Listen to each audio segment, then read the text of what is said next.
to another episode of ADP 420. We like to smoke a little bit of weed, talk a little bit about sports, and this week we are going over the week 7. We missed last week, but we told you guys that was going to happen. So week 6 reactions, you just pretend, have a little bit of fun that we did that. This week we're going to go over week 7 though, and a lot of things, quite a few things have happened in the world of sports over this past week. I think what's the big news? Is there any big news? Justin Fields might get sat. Joe Flacco's actually is that doing news? well. Is that, is that news though? Is it really news? Nah, it's not really news. Let's see. I guess do we want to go to NBC for that? Yeah. Oh, don't look at my email. Oh no. Let me do this real quick. NBC's. I don't know how to get rid of that one. I guess I need to figure out that too to get rid of all the. What do you mean get rid of what? This, like all these. Like, there's little buttons in the top right corner. I know there's buttons in the top right corner, but how do I delete? How do I get rid of all? See, then 4chan comes up, and like, how do I get rid of? Delete it. How do I get rid of that in general? I just told you. You just did it. No, I know, but I don't have to do that with every one. Like that's what I'm saying. Like it's just gonna keep. There has to be something. It doesn't come back up after you remove it. But I'm saying there's got to be like a home screen like setting.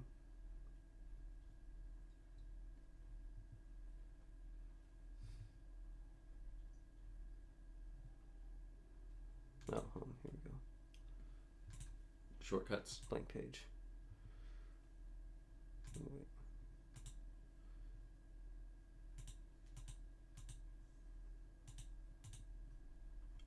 There. And that should be it. And then, Better. Okay. Is it not NBC Sports? NBC Sports Edge. Oh, I'm edging. At least I think it is. I don't know. I just like the way that their news, works. Yeah, it's just NBCSports.com. Maybe NBC is getting some sort of hack happening.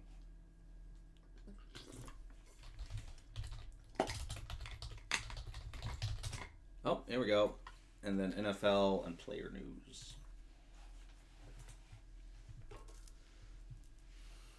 Here we go. Looks like some people are coming back. A lot of people are limited. I saw that Terry McLaurin's coming back after a month-long absence. They make us a little bit. Okay, I'll just do it this way on you.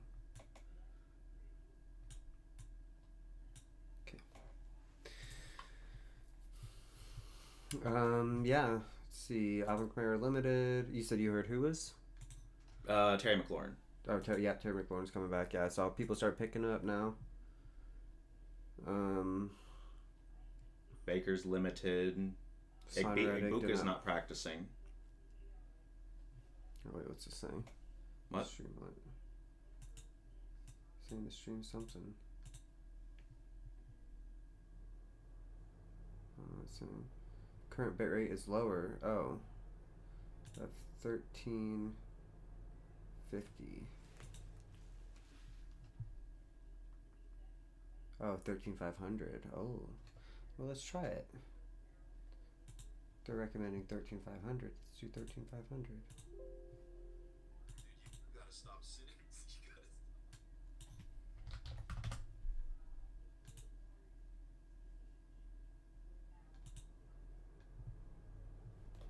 Okay.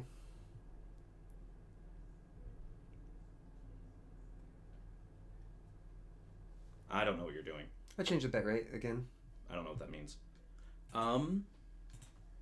But yes, it looks like Igbuka is not practicing Wednesday.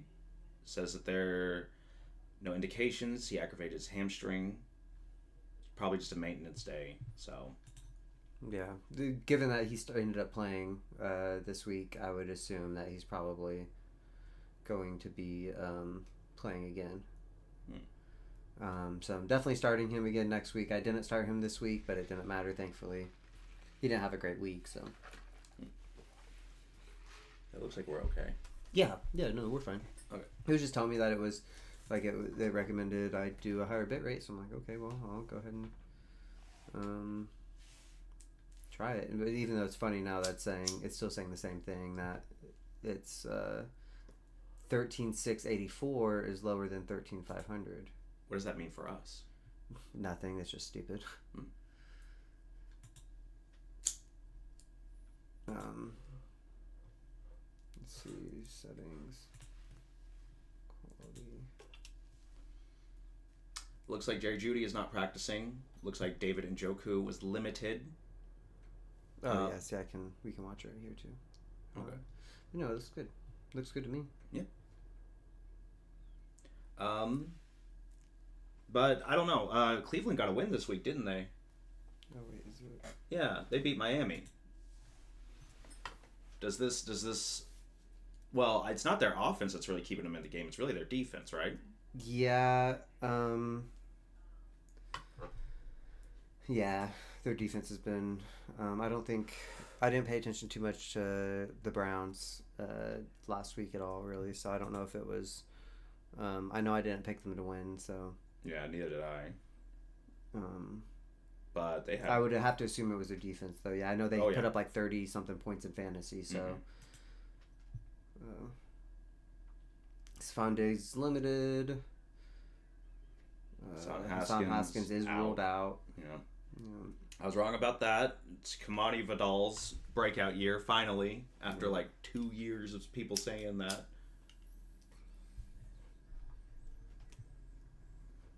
Brees Hall's limited. Now would be a good time to talk about trade possibilities. Oh, yeah. People moving around. Yeah. I think Garrett Wilson might get moved. Jets are not doing good, and they're just going to have to accept that they're starting from the bottom.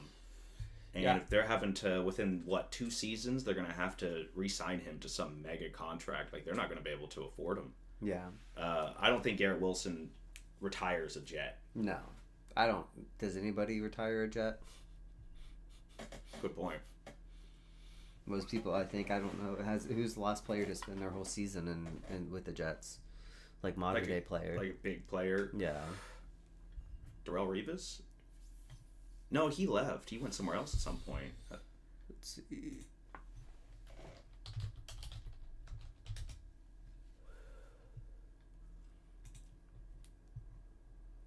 Yeah. Oh yeah, he played for the Chiefs. That's right. Yeah, I thought he left. But I don't think I don't remember. I think I remember us getting him, but I don't think he ever. He retired a Jet. Yeah, played 6 years. He did retire a Jet. He did retire a Jet. Which, I mean, yeah. Darrelle Revis, when you said that, I'm like, yeah, that makes sense that he retired a Jet.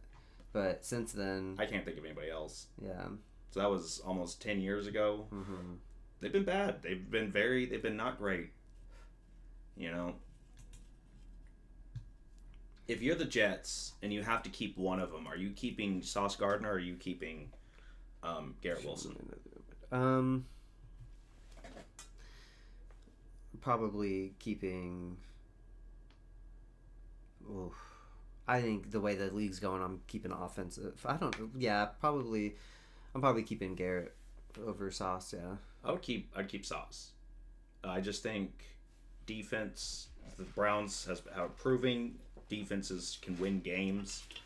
I think if I'm wanting to sell tickets, then Garrett Wilson, I guess. But I just feel like turning off whoever your opponent's star receiver is on every team is way more important. Even though the AFC East doesn't really have a lot of star receivers. Yeah. Too bad I'm poor and I can't. Well, I don't trust it. Doesn't PFF kind of sucks anyway. So I was gonna say we can look at grades. I don't. Is Sauce Gardner? Is he still doing well this year? Because they've been getting. Oh yeah, they've been getting their asses kicked. That's a good question.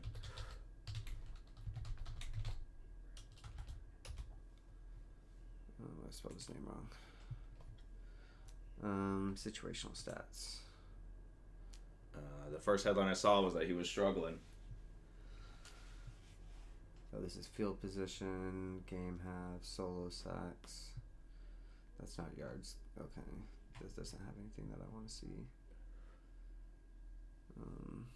Because that's not going to... I guess they're not going to... I don't know how to track, like... off the top of my head where we could go to even look at like how much yards he's given up, kind of stuff. Yeah. Like him having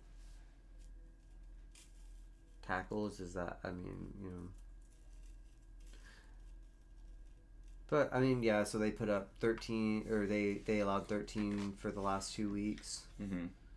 But granted, it's against the Broncos, who at the time, I mean, they still kind of had their offense figured out. I still don't know if they do have their offense figured out, but 13 against the Broncos in week 6 isn't like, But then 37, 27, 29, 30, 34. Oof. A lot of those are in garbage time. Yeah. But maybe not. Maybe I would take Garrett Wilson. But well, yeah, I guess like I said, I just don't know where. I don't know where to get. I don't know how I got back there.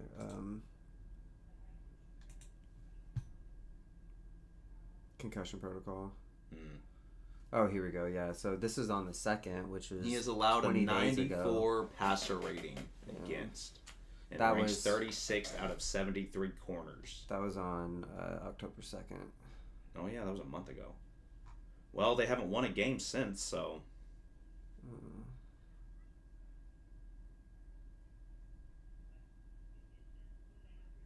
Yeah, I don't know. Like, well, I guess maybe I'll put yards allowed.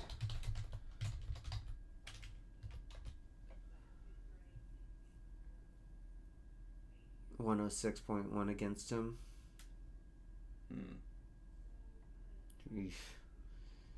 Yikes. I don't know when that was. 14 yards per catch. Is that 225 on 13? That's almost.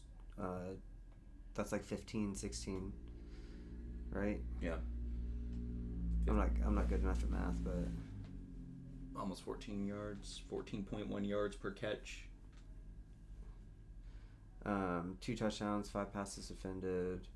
Yeah. So I mean, he's not having a great year. Yeah. That's kind of where I feel like there's corners. Stat keeping on corners and safeties and coverage is still. I feel like there's a lot of stat keeping in the NFL is still janky in a lot of areas. And I'm sure there's like like that's why I said like PFF. I know they keep those kind of stats and stuff, but you have to pay to access them. I'm pretty sure we can see. Let's see.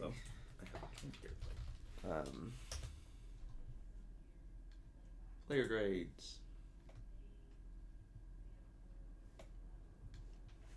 See if it. But I think corners and like safeties like age out a lot quicker than wide receivers do. Go by position. On the right. There you go. See, he's cornerback, right? Yeah. Mm-hmm. See. It won't let me. Dang. Won't let me jank it, buddy. Yeah, you can't do anything. So yeah, they keep it. Yeah.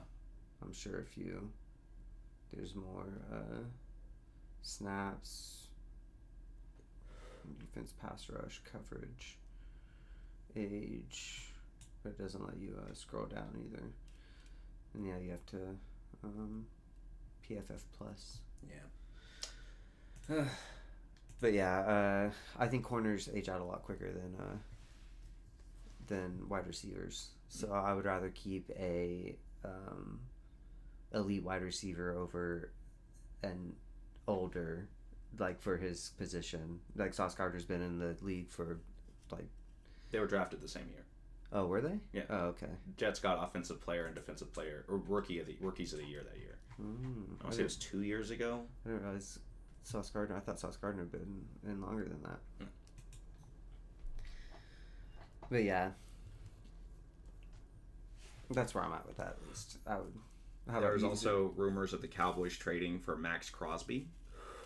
Oh, I think Max Crosby's probably en route to get sold. I think Alvin Kamara could be sold, or traded. Do you think Chris Olave could be traded? Chris Olave could be. I think anyone on the Saints could be traded at this point. Yeah, I think Saints and Jets and the Raiders should all just be prepping for a fire sale. I think the Raiders are the lowest on that list, in my opinion. I think Yeah, I agree. I think Raiders they have talent. I could see Max Crosby getting traded though. Yeah. But I think it'd be dumb for them to do so because I think they're really close. I think they're going to get a really high draft pick, this year. So you're only going to be improving your team. Exactly. I think they. I don't think the Raiders should trade anybody. I think No. you can kind of see what they're doing. You Yeah. can kind of see that they're putting pieces together, and I don't think that they should just call it quits on that. Like I think if Genty gets hit a lot behind the line. Yeah. Like, that's not ideal for your running back, right? Right. Like regardless of whether or not he's underperforming over, he's still getting hit behind the line a lot, and I think that's what they should be doing is investing in their line. I was always so disappointed that Alex Leatherwood didn't turn out. He was a first round pick for the Raiders in the Gruden era, and he was a real just run blocking guy. He wasn't great in pass protection, and that costed Derek Carr a lot. But I thought he was going to be like a real this will be someone you can run behind. I think that's what they're going to do. I think if you invest in if you invest a top 10 pick in a running back, like if you drafted him 6, like he's a generational talent, or that's what either the year before or the year after you have to get an offensive line in the top 10. Yeah. And I think oh gosh, who is it that's getting beat up this year? Texans is another one that needs to get their offensive line together. Yeah. But yeah. All right. Well, last week, you want to go ahead and start on what happened last week? Was there any more? Stephon Diggs, Son Hoskins. I think there might be another page. Darnell Mooney, not Darnell Mooney. Ray McLeod. Speaking of, Sauce Gardner's concussed.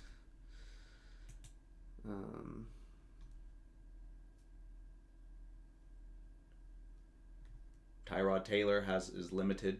Yeah, I was thinking about Michael Penix if he's actually I didn't. Oof. He's got him, so it looks like he's got. Yeah, I know the Falcons. They got beat up, but okay, yeah. Darius Slayton, Jackson Dart is practicing in full. Cole Kmet did not practice. Saw Bryce Young wasn't practicing. Yeah. It is Wednesday, so it really does matter about Thursday, Friday. Yeah, Thursday, Friday. Yeah. Did you see what they said about Breece Hall down there? Oh, Go back down a bit. A little bit further. Keep going. There. They expect the Jets to consider dealing veterans to require draft capital and probably will be active sellers. Yeah. So Breece Hall? Breece Hall's definitely getting shipped off. Yeah. I think Breece Hall's definitely getting traded. Who needs a running back really bad right now? Chargers? Well, Marion Hampton's going to be back in a couple weeks. Yeah. Chiefs. I could see him going to the Chiefs. No, I think they're fine with. I think they're happy with how it's working with what Pacheco and Kareem are doing. Rashard Smith popping in. Yeah, and especially with Rashard Smith doing stuff like they're not trading for. Where's Carson Steele in all this? Oh, I don't think he's on the team anymore. Oh. Or if he did, maybe he's on. I don't believe he's on the team. Maybe on the practice squad, but. Oh, he is with the team. He's a fullback. Waived and re-signed practice squad. Yeah, He's on the practice squad. Hell yeah! Happy that he's still got a job. Yeah, I mean, if he'll be in practice squads. I think for as long as he wants to be. Well, not as long as he wants to be, I'm sure, but you know, I don't think he's gonna have any problems getting on practice squads. And then if injuries happen, people might someone might pick him up. They were trying to do the Cam Scatabo thing with him whenever he first Yeah. Oh, who signed Ray McLeod? He just got cut yesterday. Giants. Okay. To the practice squad. Yeah, they'll probably move him up at some point. Nico Collins probably isn't playing this week. Lamar Jackson's back. That's a big one. Yeah.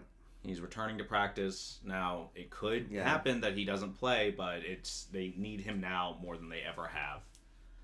I think he's gonna play. I'm fairly confident he's gonna play. Yeah, off of a bye week too. Yeah, they had a week off. He's got plenty of time. Yeah. Okay. All right. So game reactions. Game reactions. What happened last week in the NFL? Oh yeah, we do ESPN for this. First was Thursday night. Shocker.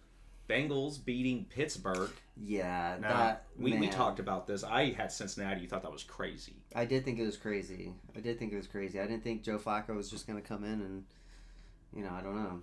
That Jamar Chase with 24 targets? 23 It was targets? like 30 targets, I thought, with 20 receptions. No, it was like 24 targets. You're right.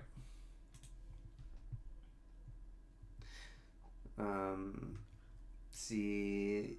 Yeah, 23 targets. 23 targets on 47. So, a little bit less than half of his targets going to... I mean, but wouldn't you? No, yeah. That's what I thought Jamar Chase was going to do all year anyways. I bet the coaches were like, Joe, what we're going to do is we're going to spread it out evenly, make sure get the run started early with Chase Brown and stuff. And he was like, look, guys, I'm just going to throw to Jamar Chase.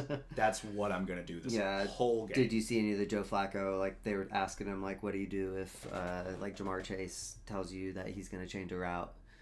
And Joe Flacco is just like, yeah, I'm just going to, okay, cool, man. I'll throw it to you wherever you are, man. Yeah, that's not what we're supposed to do, but yeah, you got it, man. Wherever you want to go. Yeah. That's funny. Yeah. Obviously, Jamar Chase is still, Jamar Chase.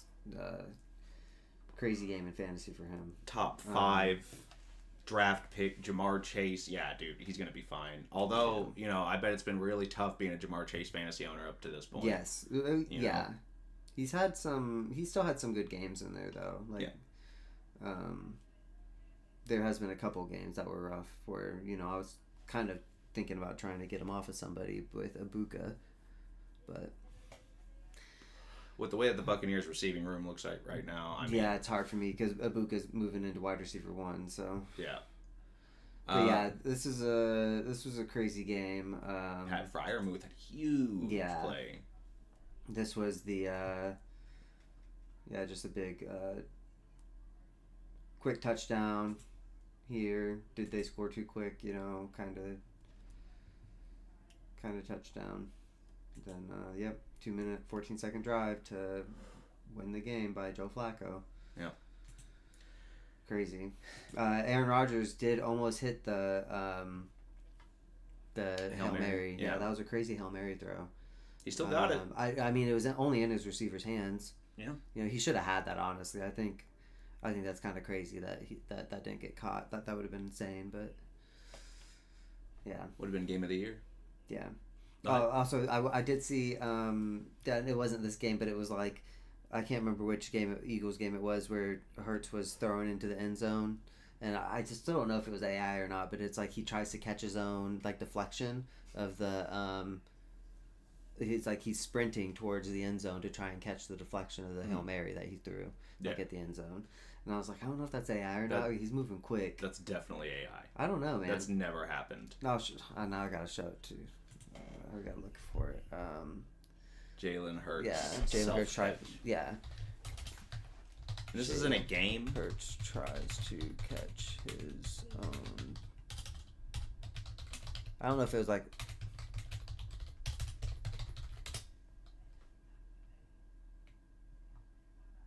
Okay, I don't want to watch a reaction one, but I guess we'll just watch it. I don't think we have a choice. I haven't seen it. We're going to have to... This is like Bleacher Report. This is the Broncos game.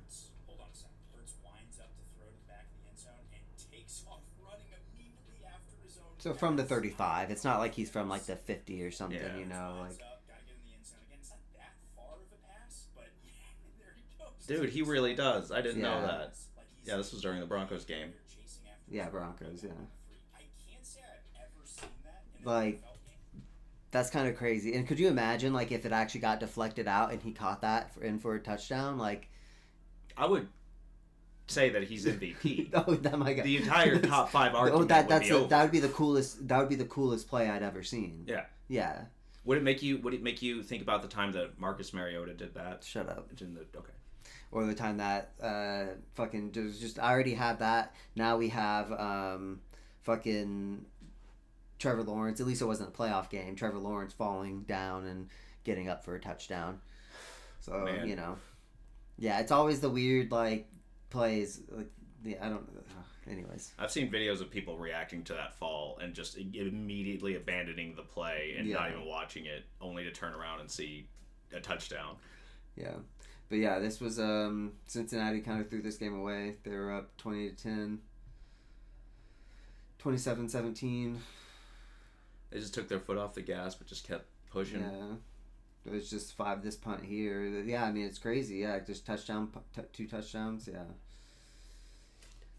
Not a bad game. I think Cincinnati is not in a bad place. I think that they are trying to get their shit together. I don't think Zach Taylor needs to be fired or anything like that. I think they're starting to recover from the Joe Burrow shock because I think that there was a lot of them needing to refine their identity without him, you know? And I think that's what costed them a lot of games there early on. But they are 3-4 now. They could still pull something together, you know? I don't know if I want to discount the Bengals from the playoffs just yet. But I mean, no, I don't. I'm not. They're in an easy division. This division is way easier cake than it was previously. No, I still don't see them. I still don't have them going to the playoffs. Yeah. I think this was a tough game. This is an away game for the Steelers. It's the first time. It would have been the first time a divisional opponent, a road opponent, won on Thursday Night Football in a divisional game. Really? Yeah. That's crazy.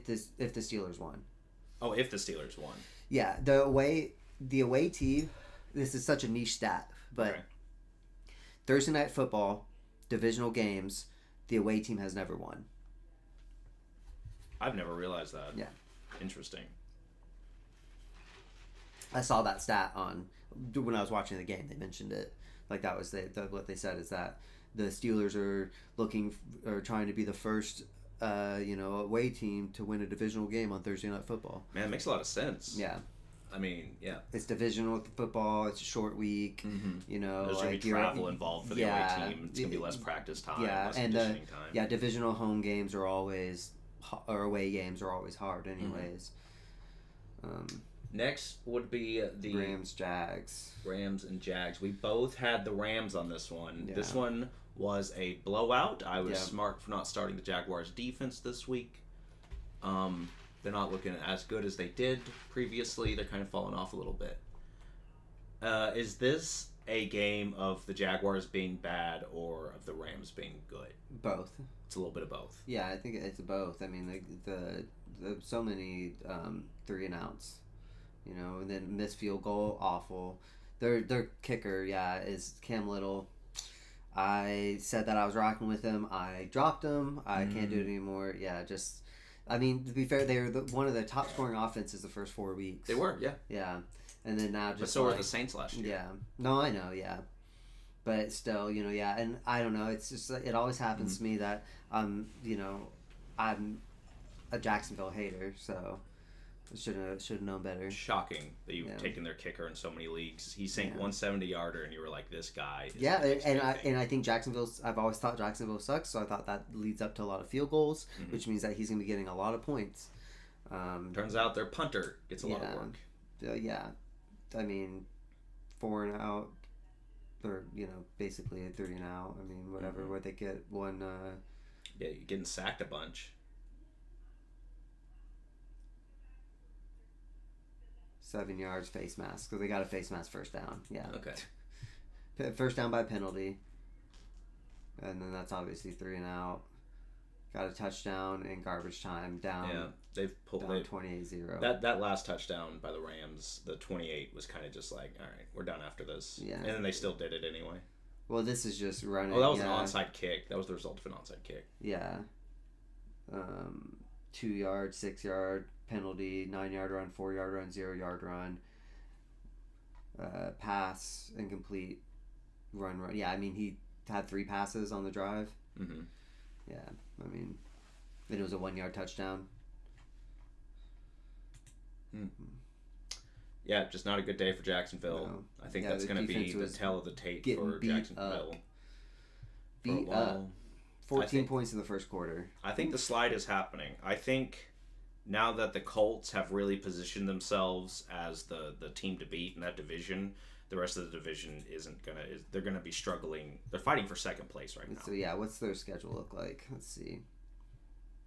Dropping those two, that's tough. Seattle and LA. Yeah, putting up 19 points in the last 2 games is tough. What's tough for me is that the most points they put up has been against Kansas City. Yeah, true. But that was also like a comeback win. After that, they haven't found success since. So I think they're about to have a little bit of a slide. I can see them. These are 2, and they're two away games, 2 more away games. Yeah, but I don't think that they're gonna. I think they'll win in Vegas, but I don't think that they're gonna beat losing Houston. losing 2 out of 3 in a 3-game home stretch is hard. Yeah, that's yikes. Poor fans. Yeah, well, they have a pool, so it's fine. It's fine. Yeah. They're probably. I don't know. They can probably beat Las Vegas, but it'll be interesting. Yeah, they don't have a easy. They Colts, Broncos, Colts again. Mm-hmm. They're going to be fighting for a playoff spot, I think, and they're going to have some tough opponents. But Week 18 should be a gimme for them. If the season ended now, I think Indy has the number 1 seed. Yeah. Do you think they can maintain that? Do you think that the Colts can finish off this season and be the number 1 team in the AFC? No, because the Chiefs are going to go. I mean, who? Wow. Why do I ask questions, bro? What a mistake that is every time. Number 1 offense right now in the NFL, and we just got Rashee Rice back. Like, I don't know, man. I just feel like it's tough to do with a 4-3 record. Yeah, well, I mean, if you're looking at standings, though, I mean, right now 5-2 is the best. 6-1, yeah, that's the best record. So, wait, the Chiefs aren't even number 1 in their division. No, that's the Broncos. Yeah, Broncos are 5-2. Yeah, since with that win, that put them number 1, and then we're 3rd because the tiebreaker won on divisional record, and obviously the head-to-head. The Chargers, yeah, are probably. You still believe that the Chiefs, despite all of this competition around the board, have not only a legitimate shot, but the most probable shot of getting the number 1 seed? No, probably not the most probable, but I think they do. They have a chance. They absolutely have a chance. Yeah, I think the Colts right now are in a spot to be the most likely. They have an easier schedule. They have a good team. They have a good team. Yeah, the Colts are a good team. I think the Chiefs are the better team. I think I'm taking the Chiefs over the Colts pretty easily on most matchups right now.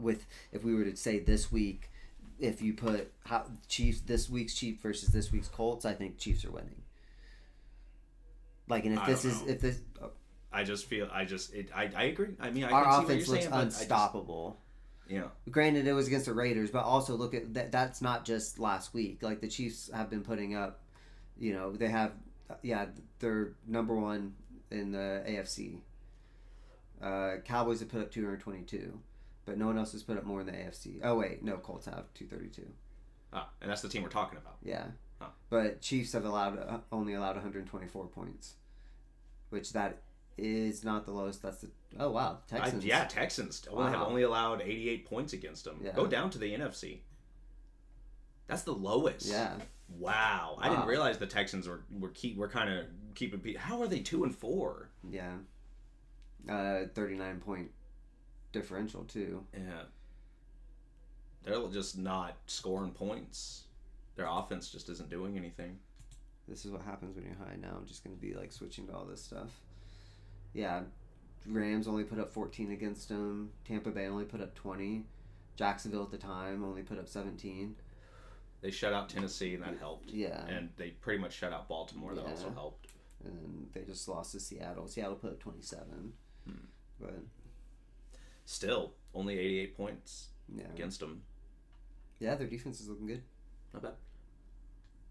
But yeah, I still think, I do think it's only 2 games down from the 1 seed right now, right? Like, when you think of it that way, like, do you think the Colts are going to end with 2 losses, 3 losses? Well, if they end up with 3 losses, they will still have just as many as the Chiefs. That would need the Chiefs to win out. Yeah. Do you think that they will? Do you think there's a possibility that I think there's a possibility, but I don't think they will. No. I think there is absolutely a possibility. Click on the Chiefs. I want to see which games now that we're halfway through the season, you've maybe come to your senses a little bit. Which games you think that they could drop? Obviously the Bills game is droppable, but I think that we win that this year again. But we always seem to lose to the regular season, and it's in Buffalo. Yeah. But I think anyone at home, we have a chance to. That's even Colts, we'll find out on the 23rd. I think that's a W. We could drop the Dallas game, but I think our defense probably shuts them down. That would be a really interesting game because Dallas tend to put up big numbers. Yeah, I think our defense can stop them though. Okay.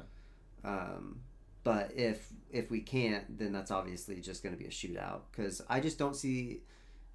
Denver is going to be tough if Denver keeps playing like they did in the fourth quarter against the Giants. But yeah, but that's also the Giants. That is the Giants, yeah, who we blew out too. Yeah. Well, not blew out, but yeah. As an Eagles fan, I gotta say, they're competitive. They'll win games. Don't discount them. Yeah, but yeah, I think all of these games are winnable. I don't think any team in the we just beat the Lions 30-17. Granted at home, but we beat the Lions. I don't know. I think I think all these are winnable. I think the toughest games is depending on how the Colts are doing by then, but week 12, but that's at home, and then this 3-game stretch right here, or 4-game stretch really. I think that will be the toughest. This I'm not worried about. I'm not worried about the Chargers or the Denver at home. Honestly, are you worried about Tennessee? No. What if that's a trap game? What if they have caught a streak and they're about 2-3 win streak and they're actually looking decent? That would suck then, but I don't see it happening. I don't see that happening. Yeah, I think Tennessee. And then Christmas against franchise. Denver at home. If Denver ruins our Christmas, I'll just be sad. I would be very psyched for the other team for them to win on Christmas. I can't believe you can't have that sort of sportsmanship. Yeah. But yeah, so I think this 4-game stretch are the likeliest games to lose, in terms of You think November is going to be tough? Yeah, November is going to be tough. Yeah, every week in November is going to be tough. I do think Buffalo's winnable though, just because I think they're kind of, I don't want to say in shambles, but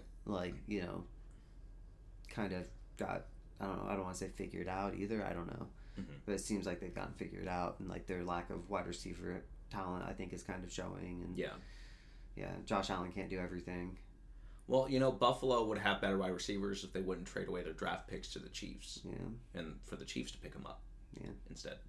But their mistake, their problem. But yeah, and then Denver, obviously one of the best defenses in the league. Plus in Denver, yeah. Yeah. And then Colts being just, how they've been doing. I think it's looking like the Chiefs may not get the number 1 seed. I'm thinking that they may get playoffs. No, yeah, I think I think that they very likely could win the division unless Denver sweeps them. But I don't know if that would happen. Yeah, like I said, I think if we lose one of these games or 2 of these games, we're definitely not getting the 1 seed, right? But if we win all of these games, if we're coming through here, what is that, week 12? So 9-3, then I think we have a pretty good chance of getting, especially. Isn't this that same period where there's going to be 4 games all within 10 days? You got to keep that in mind too. No, that's going to happen. That's right here. Okay, so it's the Dallas game. All right. Yeah, because it's is it the 7th, the 14th, the 21st? That Denver game, 25th. That Denver game is on the 16th, then Indy's on the 23rd, then Dallas is on the 27th. Oh, that is, yeah, that's smack in the middle of the stretch of games. That's 11 games. That's 3-11 right there. Yeah. And then this is 7 plus. That's all just normal 14. days. No, this is just a quick game. We always get this happening to us though. Yeah. With the December to that's just Thursday Night Football at that point. So both at the end of November and December are going to have a bunch of games Yeah. back to back. I think that they're gonna. I bet that they drop the Dallas game, but Yeah, I could see them dropping Indy too. that's the short week. Yeah, Dallas is that's probably the most likely because it's a short week. Especially if we come off of like a big game against Indianapolis, and it's if we're beat up, Yeah, I say people could be kind of beat up after the Indy game because that's going to be a hard fought game. Yeah, Because if Indianapolis wins that game, they are Super Bowl contenders, in my opinion. Yeah. I think that if Indy wins that game, that puts them in the upper echelon of the AFC teams, up there with the Bills and the Chiefs and other real competitive teams. Yeah. But the good thing is we have the bye week after There's the Buffalo game, so we're going to be coming in here probably pretty healthy. Hopefully everything with Josh Simmons is going okay. I don't want to speculate on what's happening. So he's just not at practice for personal reasons, and we don't really want to dive too much into that. Yeah. All right, where were we? Oh, we were at Chicago and New Orleans. We both had Chicago. Yeah. And we were both right. Saints, bad team, just bad team. They need to, I think, of all the teams that really needs to start shipping off pieces so they can start rebuilding and accept the rebuild, it's the Saints. They moved Marshawn Lattimore to the Commanders, and after that, I was just like, they need to move Kamara, they need to move Olave, they need to start moving people around. Yeah. I think the Bears are legit. They're on top of the NFC North right now, right? That's kind of crazy to think the Bears are actively winning their division right now. Yeah. If the season ended today, they would be a playoff team. Caleb Williams, not a great game. 172 and an interception, but DeAndre Swift, big game, helped him out. Kyle Monangai, I don't know if I'm saying that right, also had a big game. Yeah. Edwin yards in touchdown. Receiving wise, not a big receiving game. Well, yeah. Whenever your quarterback only throws 172 yards and a pick, averages 6 yards a pass, yeah, everybody kind of got hit. Yeah. Someone in the chat at one point said something about how Caleb Williams, they were worried about him in the pocket throwing, that sort of thing, and I'm like, I get it. But their offensive line looks a lot better. DeAndre Swift having huge games. The offense isn't entirely shut down. No, yeah. There's just the game plan type of game, and then when you're up 20-7, going into halftime, second half can be a lot of running, trying to eat the clock. Caleb Williams also fumbled a couple times. It looks like, but he was only 19.5 QB rating. Pretty bad. Spencer Rattler. I mean, obviously. 2 games, 3 interceptions. He had, 1 lost fumble. So 3 picks. So 4 turnovers for Spencer Rattler. 4 sacks. I started the Bears defense this week. Yeah. I was like, not looking good. I think these guys might be hitting that point. What are they? They're 1-6 now. Yeah.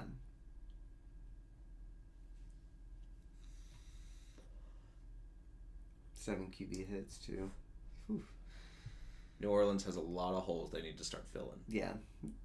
QB's number one. They need a QB. They do not have a. Well, they're timid on starting Shuck so early. I think they're really wanting to commit to having him sit for this season. Yeah, and just eating the year. Yeah. Yeah. But man, that has to be rough. They're gonna get if that's the case. Then, and Shuck starts next year, they're going to spend that top draft pick on a wide receiver instead of a lineman. But. Yep. All right. Next is the Dolphins-Browns. Dolphins-Browns. This is the one we both dropped. We both thought Miami had this. These are 2 1-4 teams, 1-5 teams, right? Yeah. They're not looking good. And the Browns defense storm up. 3 interceptions for Tua. 3 fumbles by Tua, 2 of which were recovered by him, luckily. Yeah. But Quinn Ewers had a fumble, strip sacks all over the place. Yes, 6 fumbles. 6 fumbles. 6 fumbles for the team. For the whole team. Man, that is 6 fumbles. So only one. Yeah, they only recovered. They didn't. They recover only lost one. One, but yeah. Yeah, that's crazy. And then three picks. Oof. 150 yards passing, with 3 sacks, taking 30 yards off of that. Yeah, and Dylan Gabriel didn't. Yeah, he had a 3 for 18, 116 yards. He game managed. That's all he needed to do. Quinton Judkins 3 touchdowns. Yeah, just turn around, hand it off to Judkins. Yeah. Judkins is just going to be doing that. So yeah, he's the new Nick Chubb. Yeah. So enjoy him while you got him. Go down. I want to look at these defensive stats for Cleveland. Who all did what? See, Tyson Campbell, Ronnie Hickman, and Rayshawn Jenkins with a pick each. Tyson Campbell, 34-yard return for a touchdown. And then I guess would be touchdown from Tyson Campbell. On his pick. That's his pick, yeah. Man, Myles Garrett going in, getting back there. And they're kicking 1 for 1. 4 extra points, so 4 touchdowns. Yeah, 28. Not bad. But Miami, I think this is less the Browns winning it because they're not doing a whole lot on offense right now, and more definitely the Dolphins. They are cooked. This is a fun stat there that Cleveland, that won 31-6, punted more and 6 for 258 yards. They punted for almost 100 more yards than Miami. Yeah. In a blowout. Yeah, Miami's bad right now. I just want to see these play counts, like how far down was he when he...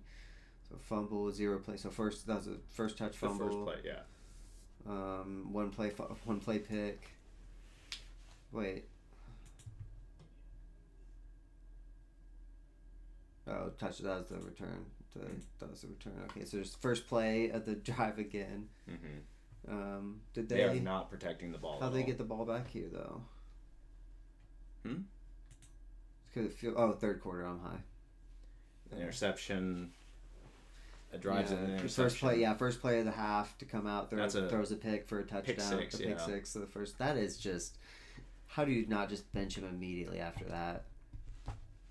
And then 3 and out for -9 yards, probably a sack.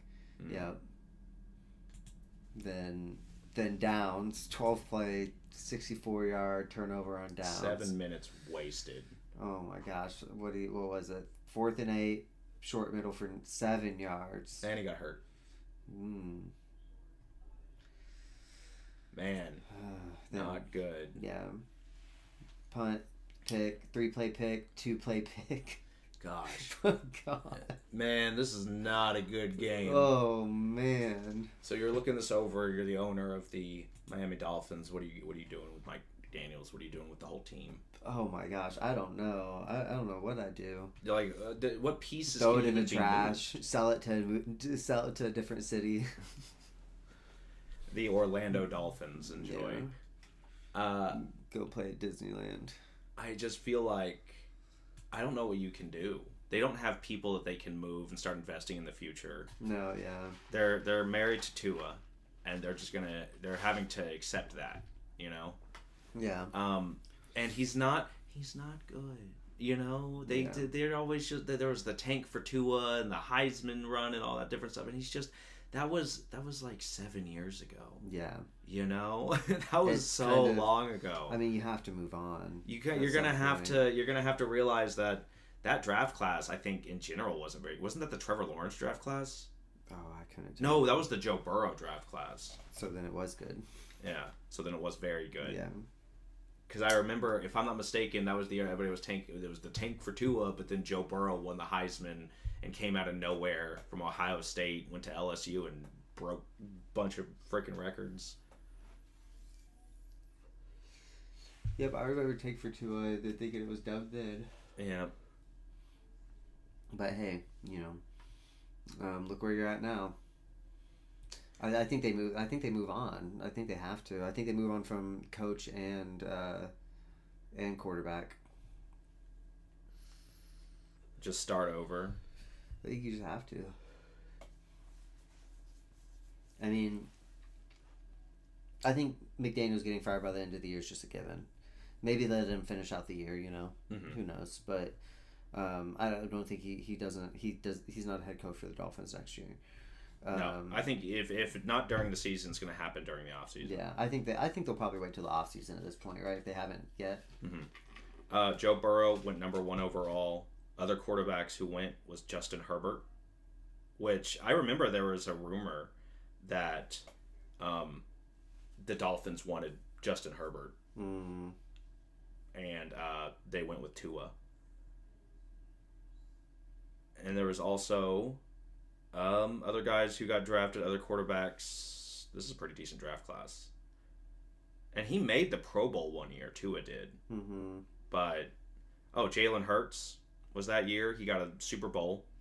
You know, that's more Super Bowls than the Dolphins have. So it's just like, I don't know. Feels like, to me, personally, that, yeah, they need to move on. Tua's just not the guy. He gets hurt. He's fragile. He doesn't protect himself. He doesn't protect the ball. If he wasn't a top 10 draft pick, he's a liability. And they need to accept that. They need to realize that that's it, you know, for them. So, I think Mike McDaniels, like you said, isn't going to be a Dolphin, you know, so. Yeah. I don't think him, or honestly, I don't know what Tua's contract looks like off the top of my head. Didn't they sign him to a big deal? I don't know how long ago that was, though. Yeah, it's been a minute. It would have been a couple years, right? Yeah. Was it before? It was before the concussion stuff, right? Yeah. So I'm sure they're going to be moving on from him pretty soon. I think he did okay like his first 2 seasons, 21 and 22. And then I think they extended him either his 3rd season or the last year. But I want to say the extension happened before the injury started piling up.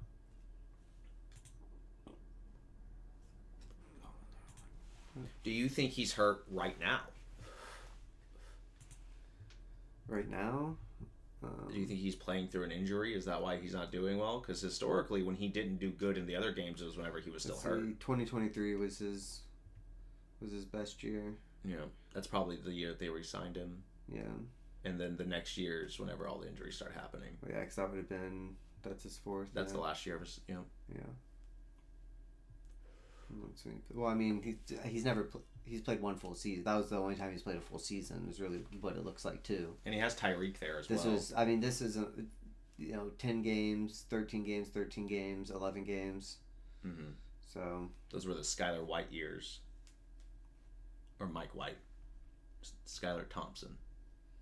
But yeah, so I don't know. I think they're probably. I think they're gonna move on from him. I don't think that he starts anywhere though. I don't know. Do you think that he has a Daniel Jones somewhere else? A Tuanazance. That's a good one. Probably not.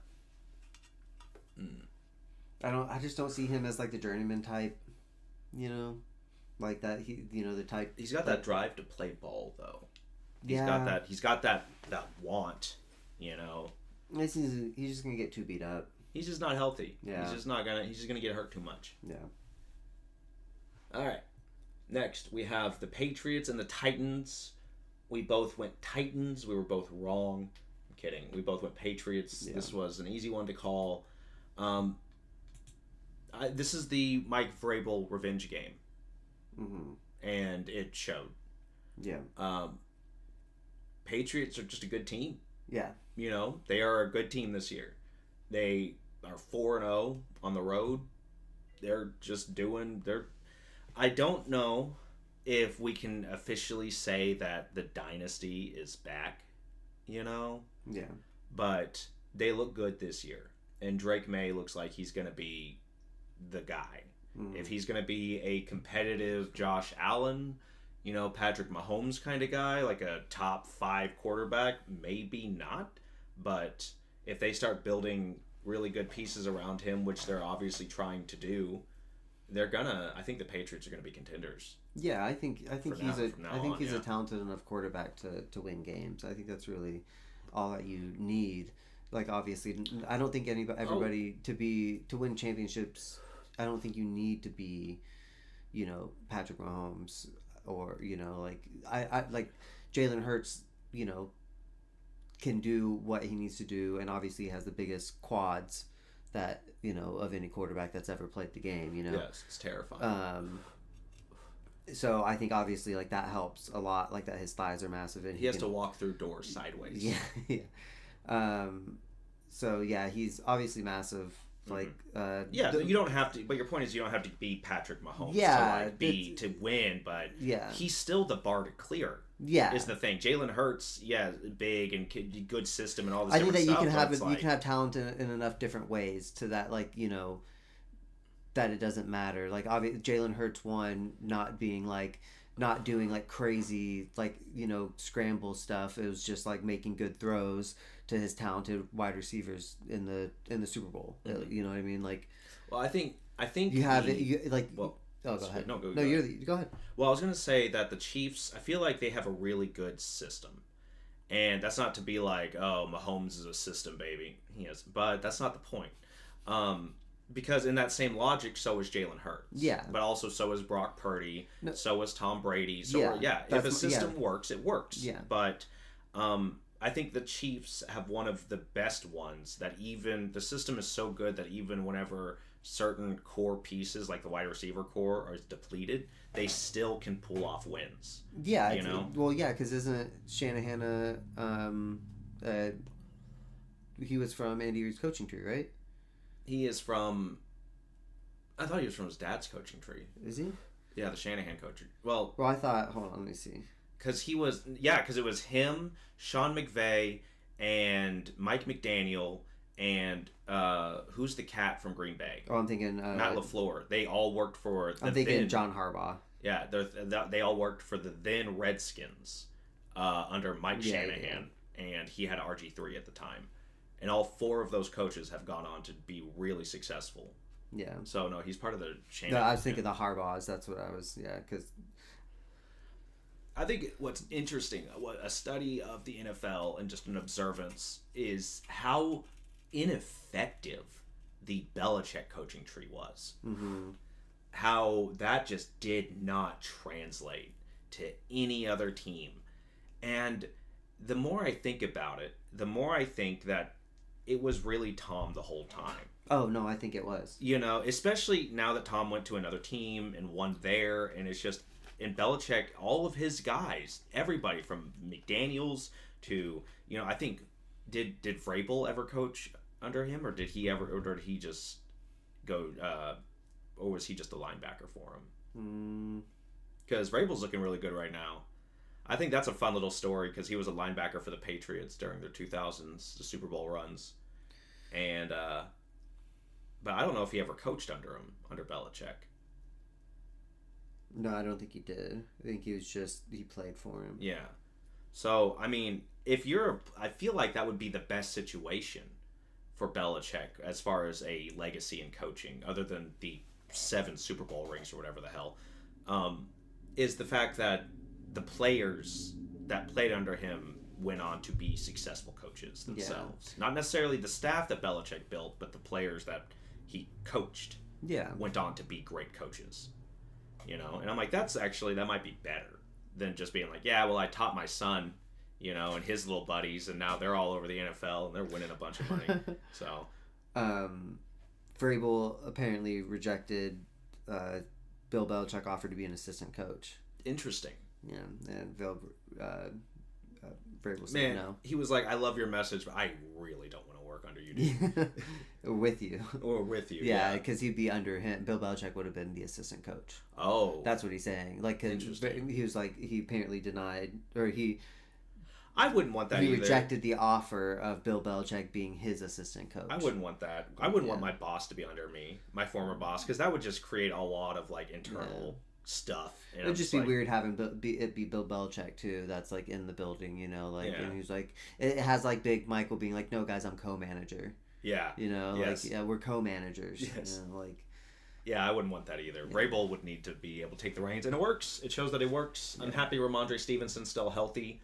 He is not always healthy, but he is a damn good running back when he is. Yeah. But yeah, this was an easy game to call. Oh, I want to look at the Titans real quick. Oh. We kind of just focused on Patriots. Oh yeah. Titans were here. They showed up and people played. Looks like Premier DK was the big fantasy payoff this week. If anybody started him for some reason, they rushed 12 times. I mean, they got behind early. They had to. Yeah. Give up on the it looks game. Like most targets. Tony Pollard had the most. A lot of checkdowns probably or screens. People worried about Tony Pollard and Tajay Spears splitting carries. Just don't start either of them, to be completely honest with you. Now, yeah. I wouldn't trust anybody on this Titans team.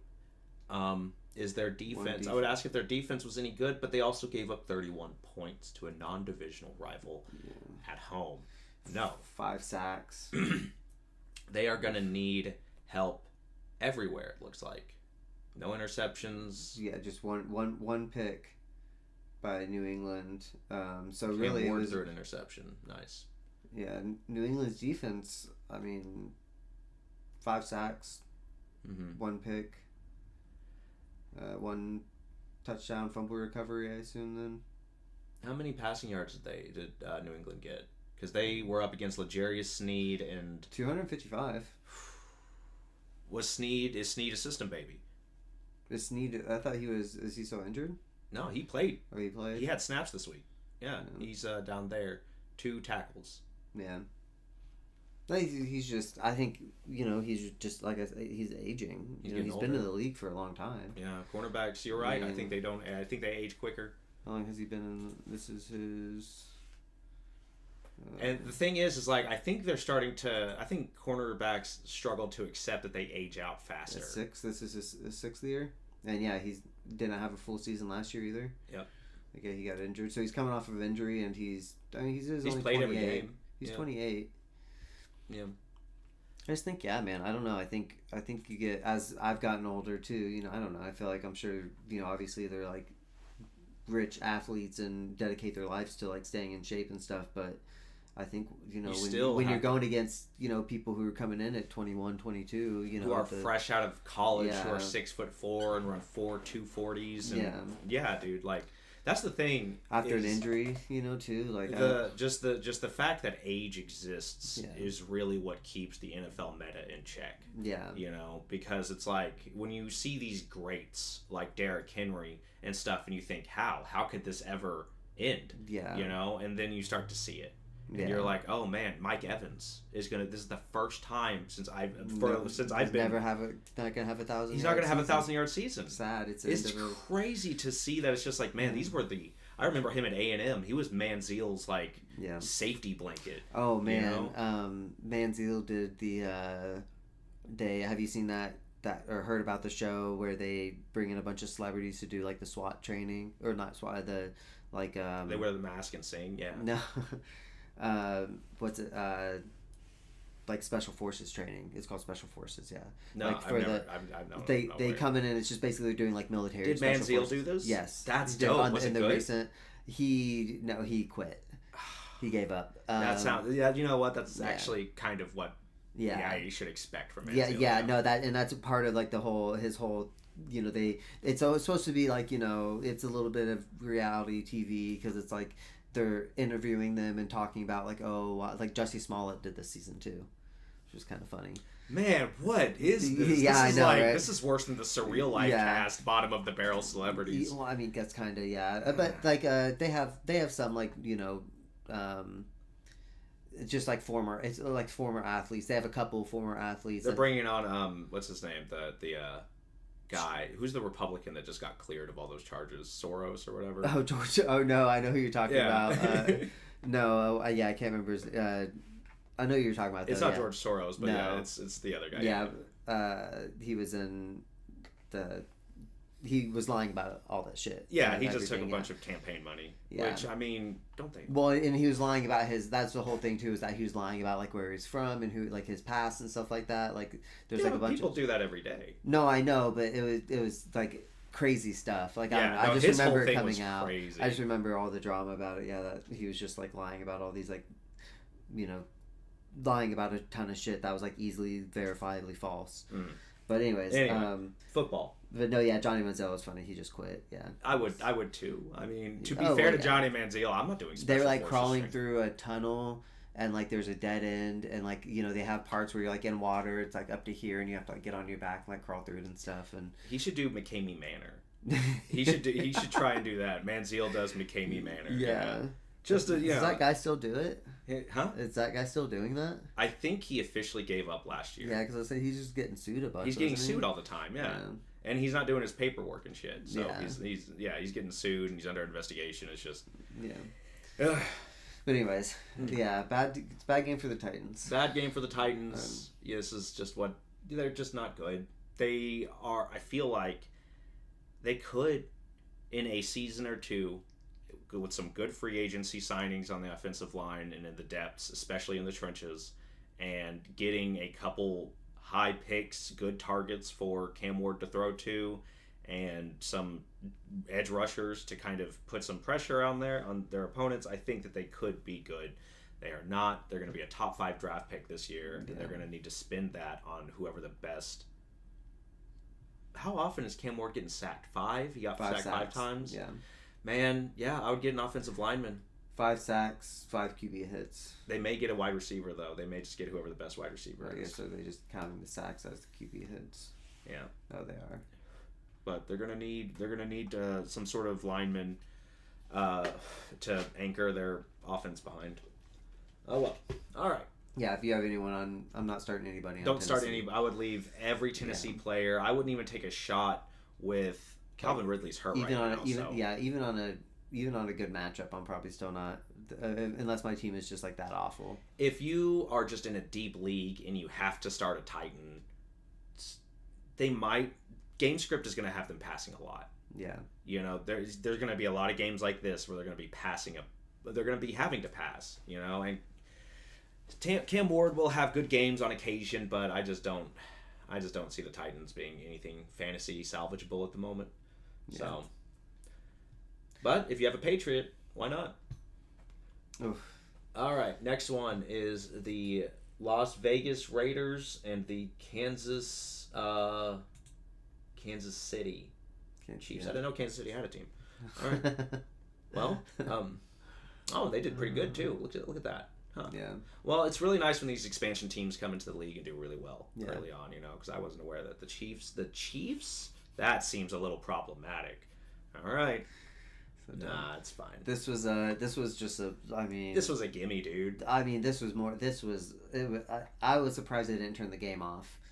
Honestly, it's Patrick Mahomes, and I think it's Vegas, so Taylor Swift is there. Taylor Swift doesn't want to be shown anymore, so they're not going to show her anymore.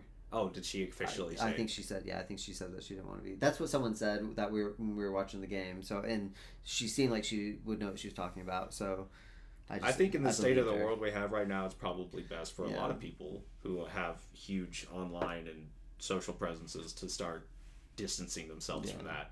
I think she's just like, okay, I'm tired of like the people saying I'm on screen too much and like. People are getting weird. The TwitchCon thing happened this weekend. Yeah, I'm sure that. Yeah. That's people are getting weird. So we get parasocial. Don't show up to my house. Yeah. Luckily, nobody is watching us this week. Yeah. So we are doing really good as far as that goes. We don't have to worry about parasocial people. Yeah. Yeah. But however, so the Chiefs firing on all cylinders. What's going on with Kareem Hunt this game? Oh, he only gets 4 carries. Brashard Smith really did kind of take over the backfield. Is that second half? Is that just the second half running the clock with Brashard Smith? Is that what's happening there? We took our let's see play-by-play that I think it was the entire fourth quarter. Yeah, this none of this was Mahomes. This was Mahomes' last drive. Is it Gardner Minshew? Yeah. Nice. And then it was Gardner Minshew and Smith. So and Pacheco got around here. Yeah, Pacheco is still playing.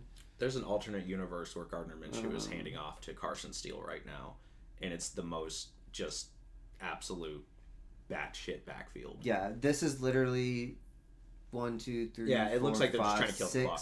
6 runs with Smith. You know, look at this. I want to point out something. 4 runs with Smith. I want to point out something about these two drives here. Yeah. This is a backup running back, okay, Yes. and a backup quarterback. Mm-hmm. The Raider, that's Max Crosby still out there, right? Oh, I don't know. He might not have been. They might have pulled him. Honestly, I wasn't paying too much attention once they brought in the second points. we're up 31-0 and going into the fourth quarter, like it's and like nobody that I care. I don't know. I'm just like, yeah, it's fun watching Brashard Smith, I guess, run every time. So after that, I was like, oh, they're just running it every. Yeah, they're just killing the clock. Yeah. But Brashard, I think when we want to talk about the Kansas City offensive line, they're holding up. Yeah, and that's without Josh Simmons. And they don't have their first round draft pick from this year. Juwan Taylor, is he getting called a whole bunch or anything? Like there was a couple times a few weeks ago, I think, where he got. No, not as much, and I don't know if that's because they're just kind of off of it, or if he's still doing it. I don't really, pay, because I know he's trying to time the snap, and so most of the time he's close enough that it's just like, I'm not like watching, him every play, because I'm sure he does still false start, and that's just not getting called. Yeah. If I'm being honest, that's my guess, is that the way that he plays, that he's still, but he holds up in most of the other times. He's been doing pretty well in terms of actual protection. Mm-hmm. So yeah, I mean, did you watch this game? I did not, because you're watching the Eagles game. I was watching the Eagles game. Yeah, I mean, Mahomes was just standing back there a lot of the times. There's so many times where you're just like, because the way they film it, you can't tell who's open and who's not, and he's just sitting back and you're like, oh, he's about to unload. Mm-hmm. And it's just like he just ran it, whatever. But no, yeah, I mean, it was a lot of nothing crazy, but two big passes to Rashee Rice. They just put a clinic on him and systemic beatdown. Yeah, I mean, really, it's like when you look at box score, 286, 3 touchdowns, good game for Mahomes. Decent game for Pacheco. I don't know. I'm still probably not starting Pacheco if I have him. Yeah, it looks like Kansas City they're going to be moving that backfield back and forth between Pacheco and Hunt. Honestly, whoever's the hot hand of that game, really. Yeah, if you had, I mean, I know a guy was asking about stashing Smith, and I still think, obviously, from this game, it looks like he's a good stash. I mean, he ended up putting up, still got 13 points. Mm-hmm. So. Pretty good. Yeah. I mean, 13 points without a touchdown, so if he gets a touchdown, you're looking at 20 points on a flex, so I think he might be being flex worthy here pretty soon if he's can get into the end zone. That. Yeah. But I think the big story here for the Chiefs side was the return of Rashee Rice. This is the first game. This is game 1. Yeah. This is the first time this is the I'm back. I'm mad and I just want to play angry game. 10 targets, completely outstripped the rest of the team, doubled the amount for the second place guy, which was Brashard Smith, which I assume came later in the game. Rashee Rice was fed and ate. And doing what Rashee Rice does, running slants, just quick over the middle. I think not a lot of yak this game, but those 2 touchdowns were, man. Don't need yak when you're getting touchdowns. As long as you're available in the end zone, who cares? Yeah. It looks like Tyquan Thornton is the guy if you just need a whole bunch of just yards really fast all of a sudden out of nowhere. Yeah, it's hard because there's still, I mean, there was one big miss on Tyquan Thornton that was pretty deep. I just don't know. They're not really. I honestly thought Xavier Worthy would be coming back and doing that, mm-hmm. But it seems like they're still running that with Thornton, which is surprised me a little bit to see him getting the shots over Xavier Worthy, because I don't think we've had a real long shot to Worthy in a little bit. Yeah, I think that do you think that they continue this Rashee Rice feeding phenomenon, or do you think that Mahomes is going to start spreading it around a little bit more? More so, the question is any Chiefs wide receiver that isn't named Rashee Rice starting? Are they worth starting in fantasy? Or I think they're worth starting, but I think it's hard. Like I think it's only if you like necessary. Like I think Rashee Rice, I'd start Rashee Rice in every league. Yeah. But Worthy, would you start? Worthy, I would flex him in if I had, if I had matchup. Yeah, if I didn't have a better player, I get, you know what I mean. Like yeah, I don't see him as a wide receiver 2 or wide receiver 1 in like fantasy football. I could see him as a flex if, you know, someone's on bye week and, you know, you have to throw someone in. Like he's riding your bench until you need to put him in. Yeah.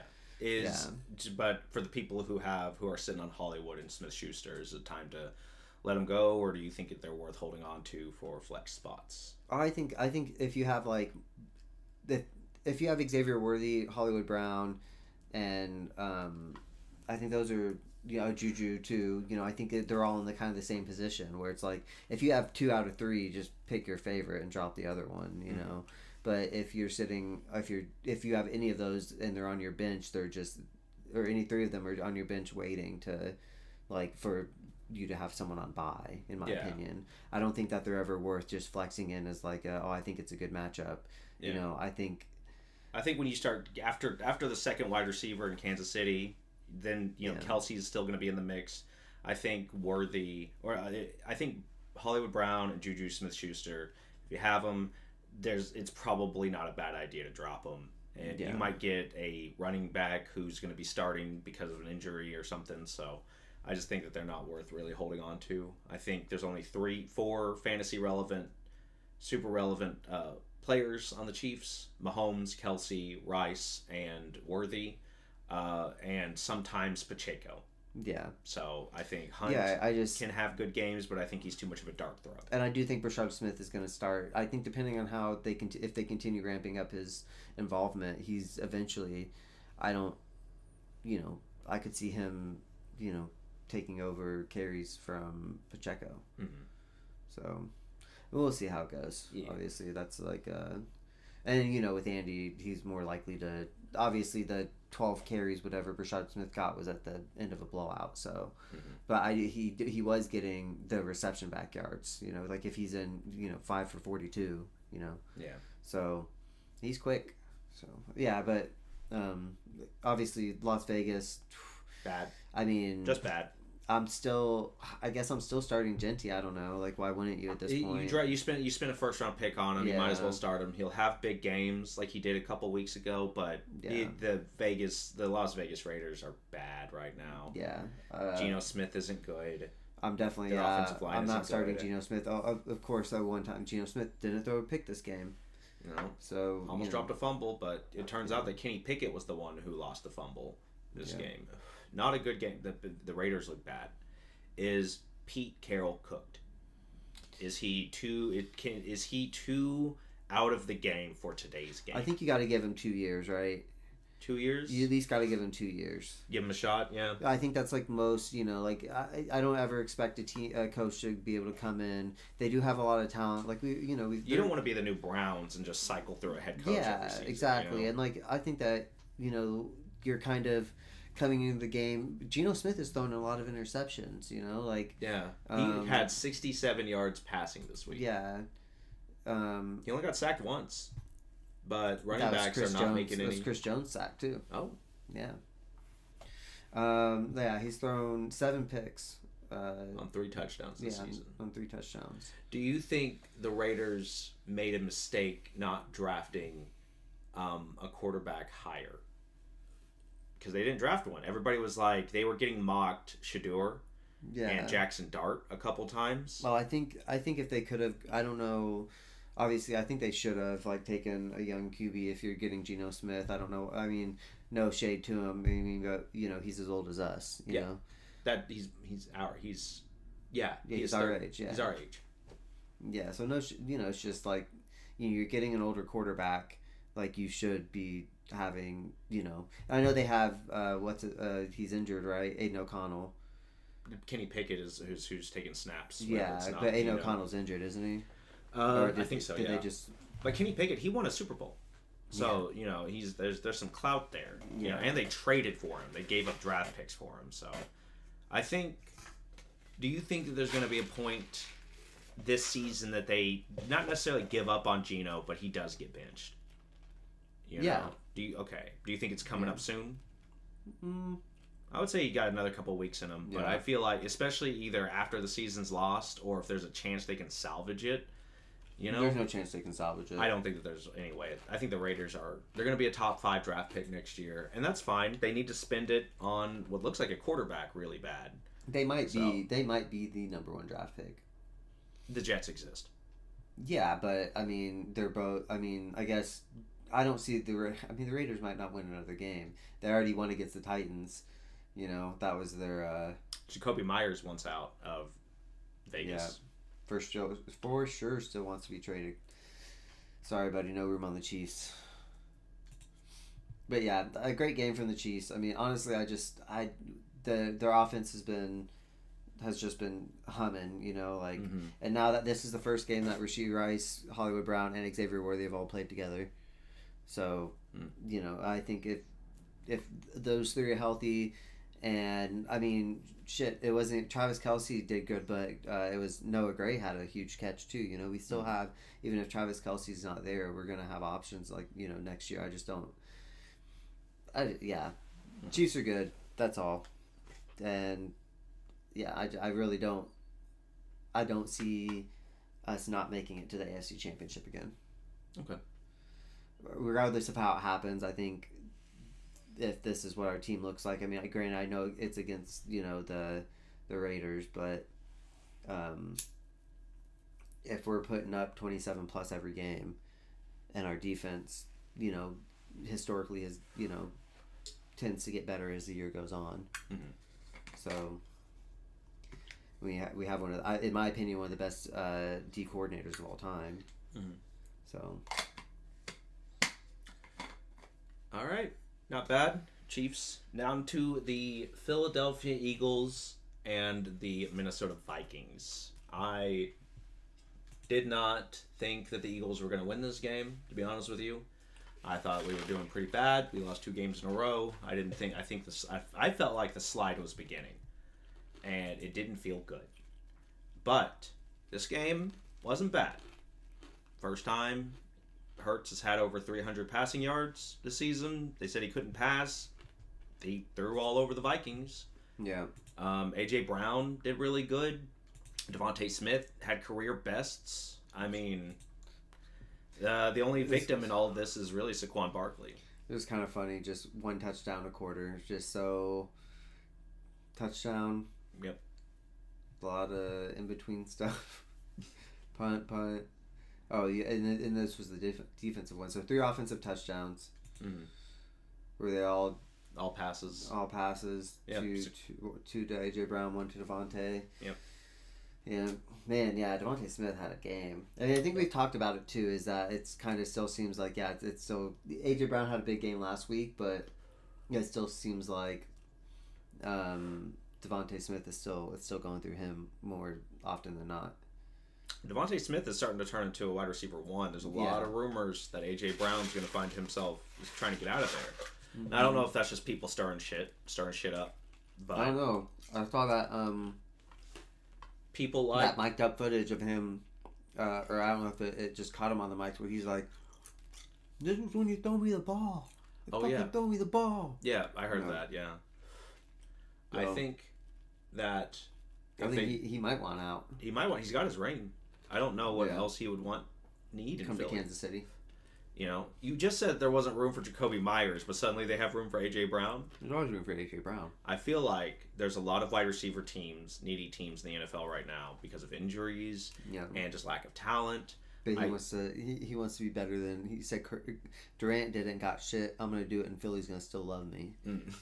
They win it. I feel like if A.J. Brown gets moved, I don't think he's gonna get moved, but if he does, places like Tampa Bay or Buffalo Yeah, could really benefit from that. Yeah. Oh my gosh, I could see him going to Buffalo. If AJ Brown Honestly. or if Jacoby Myers went to Buffalo, does that move the needle at all? Mm-hmm. Okay. This still is. Excuse me. Sorry, I'm just eating ice. I'm high. Yeah. But Jacoby Myers going to Buffalo, they're still going to lose at Kansas City in the playoffs. It doesn't matter. yeah, that's true. That's just Josh Allen's Do you curse. think AJ Brown wins them the playoff game against the Chiefs? Nothing does. It's the curse of the. It's like the curse of some sort of curse they have. Yeah, I mean that's what happens whenever you build a whole stadium on top of an ancient Indian burial ground. So Minnesota, Yeah, it's something about the Buffalo getting slain by the chief. It's some like because we built. Yeah. Then they build a giant pit next to it for a new stadium. You remember that? No. I remember. They had built a bit. They were constructing something, and there was a giant pit next to the stadium, and Buffalo Bills fans were sacrificing Bills. themselves to the pit. No, the new stadium. They have a new stadium. Yeah. Sorry, I thought you were talking about the Chiefs. I was like, no, I don't remember that. No. The Bills. Yeah. The Bills. Yeah, I remember that. But this is the Carson Wentz revenge game. Not a lot of revengeancing happening. Yeah, 2 picks. Jordan Addison blowing up Quinyon Mitchell every other play, but locking down Justin Jefferson. But still, I do think that it is not a far stretch for the Vikings to win this game. So it's not like the Eagles were completely unstoppable, but our defense was not. They were moving the ball on us. Yeah. Carson Wentz lost the Vikings this game.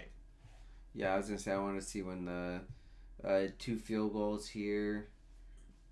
Oh, this is this field goal. I don't think this is one I didn't understand. Oh no, maybe that wasn't it. Sacked. Maybe I'm thinking of a different game.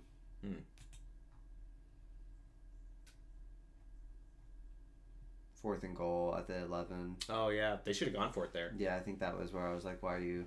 Yeah, because then you're just giving it back to Philly. Yeah, I think that's what it was, where I was like, why are they... Yeah, and everybody started doing timeouts, I think. Yeah, they were down 19 to 28, and it's just like, you have to score. Like, oh, they went for it, and then ended up still kicking a field goal. That's what it was, yeah. They, like, just wasted a bunch of time. 4th and 2 at the 15, and they went for it here and got it, and then still just wasted all this time. This was 3 minutes. If they just take it, they give it back to Philly with 3 minutes, and then try and stop them. But instead you went for it trying to get the touchdown. But wasted a whole minute there doing that. Yeah, so it's just like, I don't know. I think that was big. I think. And they had the 2-minute warning where they could have done something with it. And that's what they got down to, the 2-minute warning. They're like, you have to get it away here.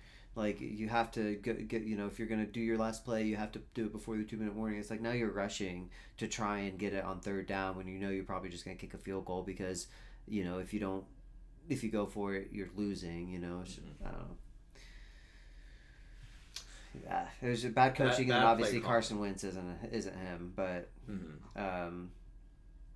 yeah, that was because I think this is a perfectly winnable game by the Vikings. I think so too. I don't think the Eagles are as much of a threat as they were last season, but I still think that they're a team, and I think I said this last time we streamed that it seems like they just go out there and they play just well enough to win football games where it doesn't matter if it's ugly, it doesn't matter how it looks, like they're doing what they need to do to win most of the time. And I think that they have that in them no matter who they play against, so I think that they still are a threat. I just don't think it's like, as much as, where last year it just seemed like, they're starting basically 1st and 8, because they get to tush push area, they're tush pushing, and it's just like, now if they're focusing on false starts a little bit more, and they're going to be focused on that, especially going into the playoffs, Yeah.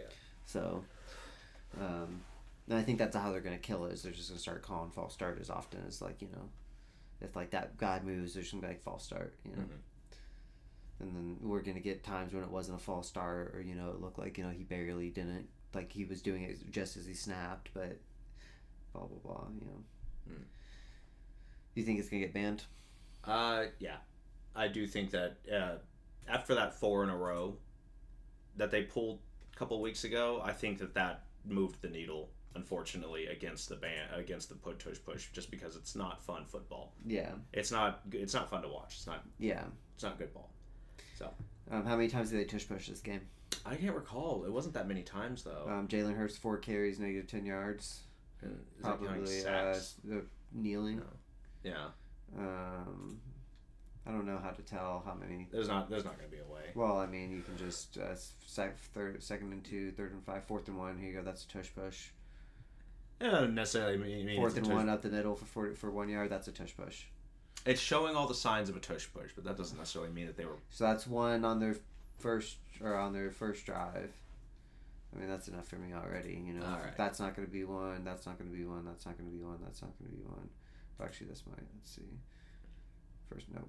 Okay. 2 plays. That's not obviously. Here we go. There might be one in here. That's right. I forgot Jake Elliott didn't get one. Between 3rd and 15, first and 10, second and 5, third and 5, 4. Nope.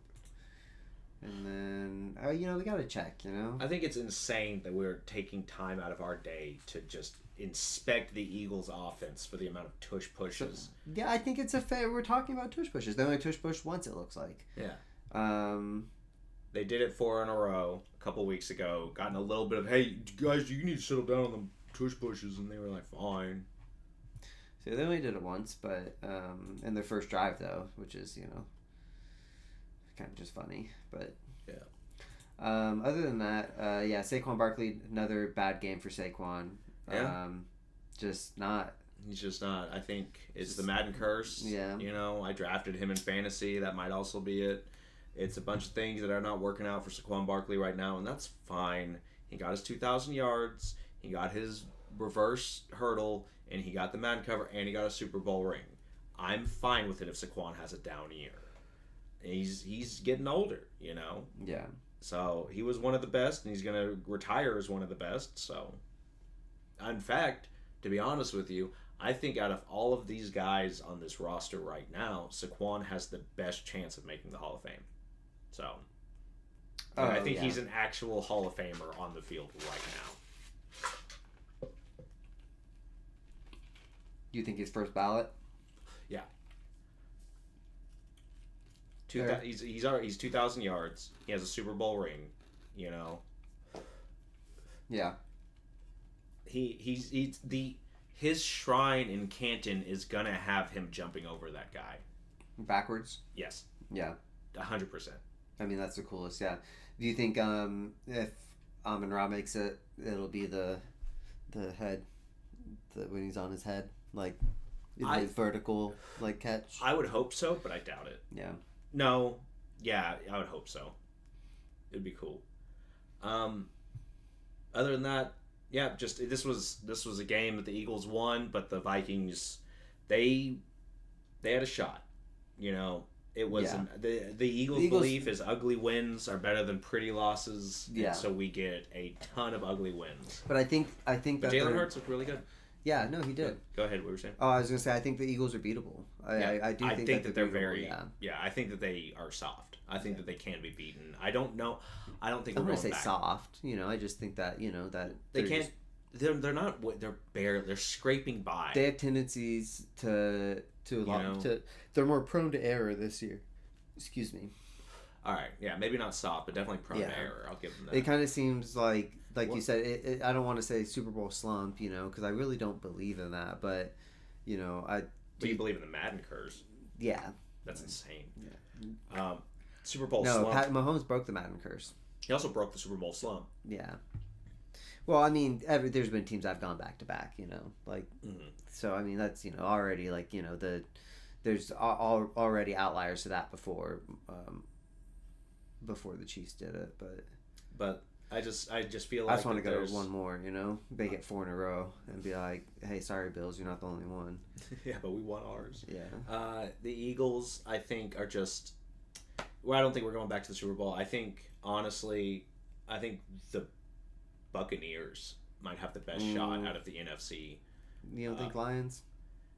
Man, they tend to choke it away. They're our Ravens. Yeah. You know? I just don't see. I think Bucks is hard for me to say right now. They're just so many. They're just getting beat up. They got a lot of injuries, but Yeah. I think a lot of these injuries are things that are going to be fine come playoff time type thing. Yeah, it'd be interesting. I wouldn't mind. Honestly, like how hype.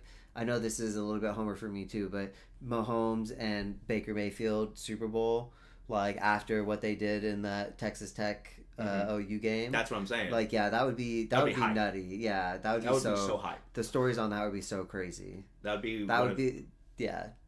That would be I would watch. That would be a great Super Bowl. That'd be a historic game. Like, Exactly. Yeah. I wonder if that's ever like two players that set like the Big 12 record for yards in a game, and then like to meet each other in the Super Bowl, or like obviously not Big 12 but any conference. Yeah, like, any conference. Yeah, like any conference game like that. Could be Or record. I think that might be the first time, at least that I can think of in my life. But that would be a really good game. That would be insane. Um, But the odds, I don't know. I think the Chiefs. I don't know. I think we go. But hey, if we play like we've been playing these last like 4 games since the second half of that Giants game, like if they play like they go. I just don't think that they are going to get the number 1 seed. No, I don't. But the number 1 seed doesn't always mean translate into a Super Bowl win. Yeah. I think the AFC Championship game could very likely be Chiefs versus Colts. Yeah. And I think that would be a good game. Anyway, next up is the Panthers and the Jets. The Panthers have a winning record. These were the 2 teams that were our sleeper teams.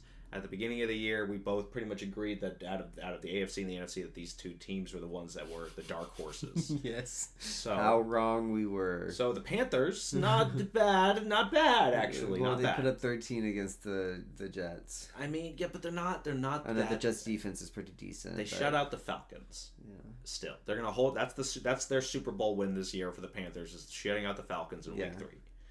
But they beat the Jets. So they didn't lose. Yeah, they didn't lose they won to the the Jets. Yeah, they won the game. Yeah, they're 4-3. I mean, they have a winning record. Yeah.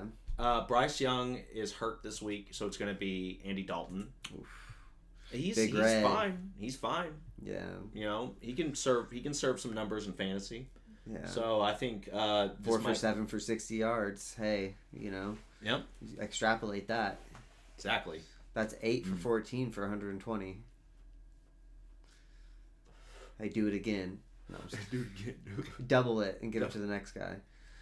But yeah, Rico Dowdle, pretty decent game. Chuba, 14 carries. Rico Dowdle. They're easing Chuba back. I think the Dowdle era is ending, especially if Chuba comes back next week and has a really good game.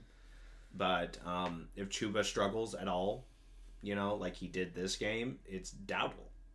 17 carries for 79 yards. Yeah. 14 for 31. The difference is there. Yeah.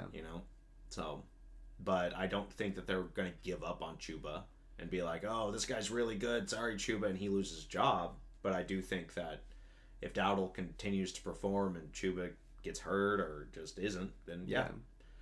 Are you starting anyone on the Jets?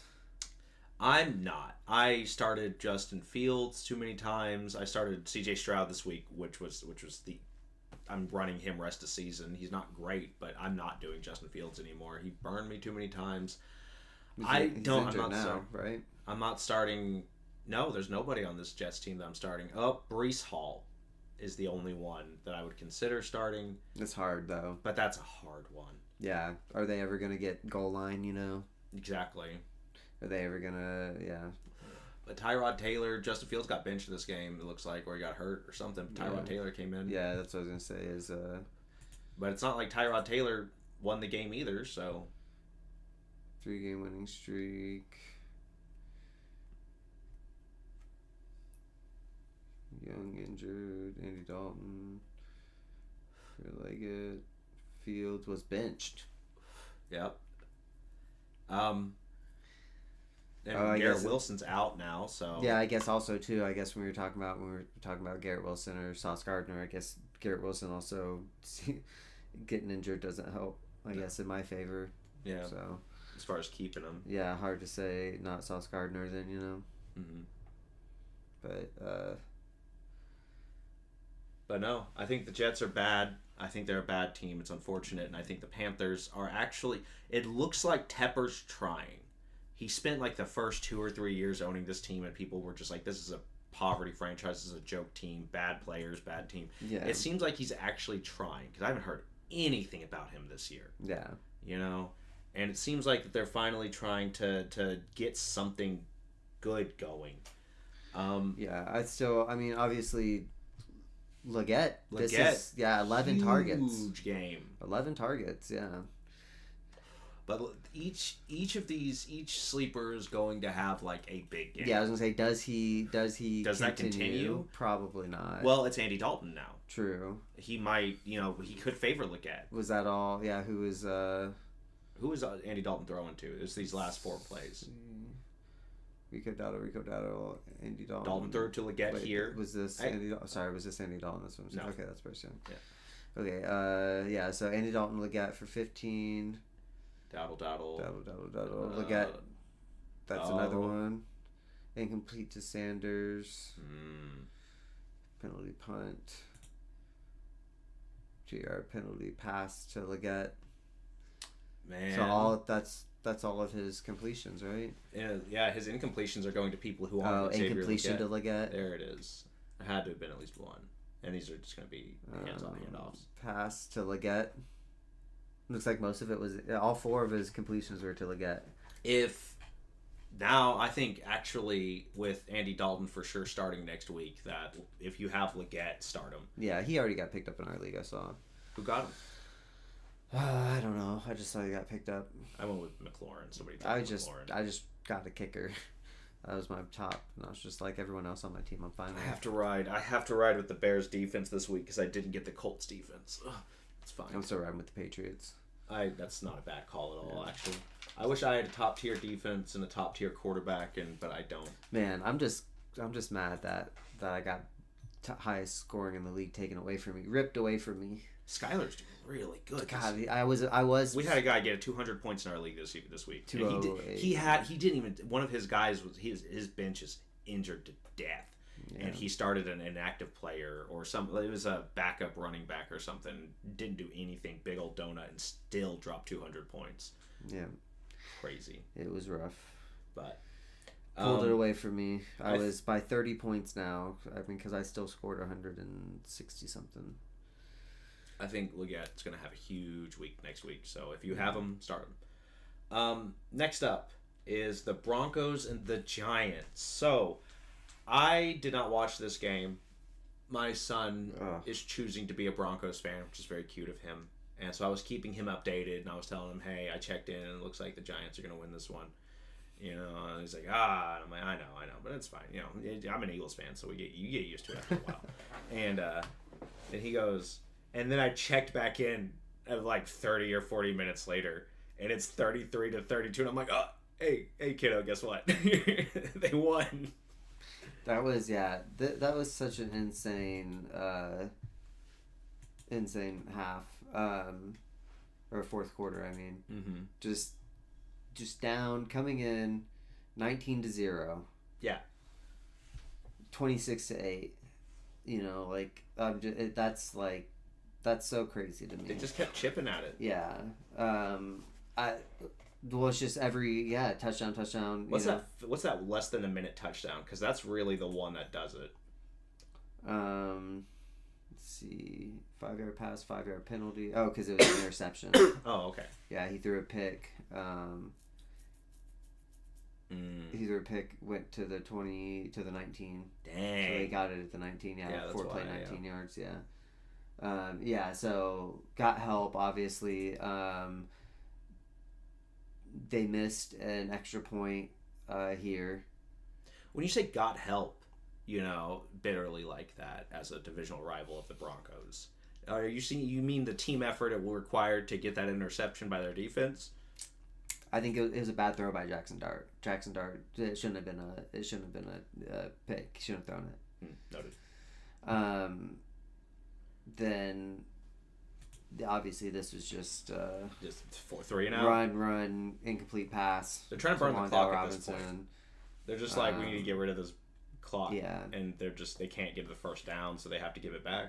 Yeah. Well, and then, they gave up the 2-point conversion here. That was That was big. But and then, like I said, then this was big too. Like this, they scored again. Yeah, they got it. Extra point, no good. And I think he already missed. Let's go to the box score. He missed.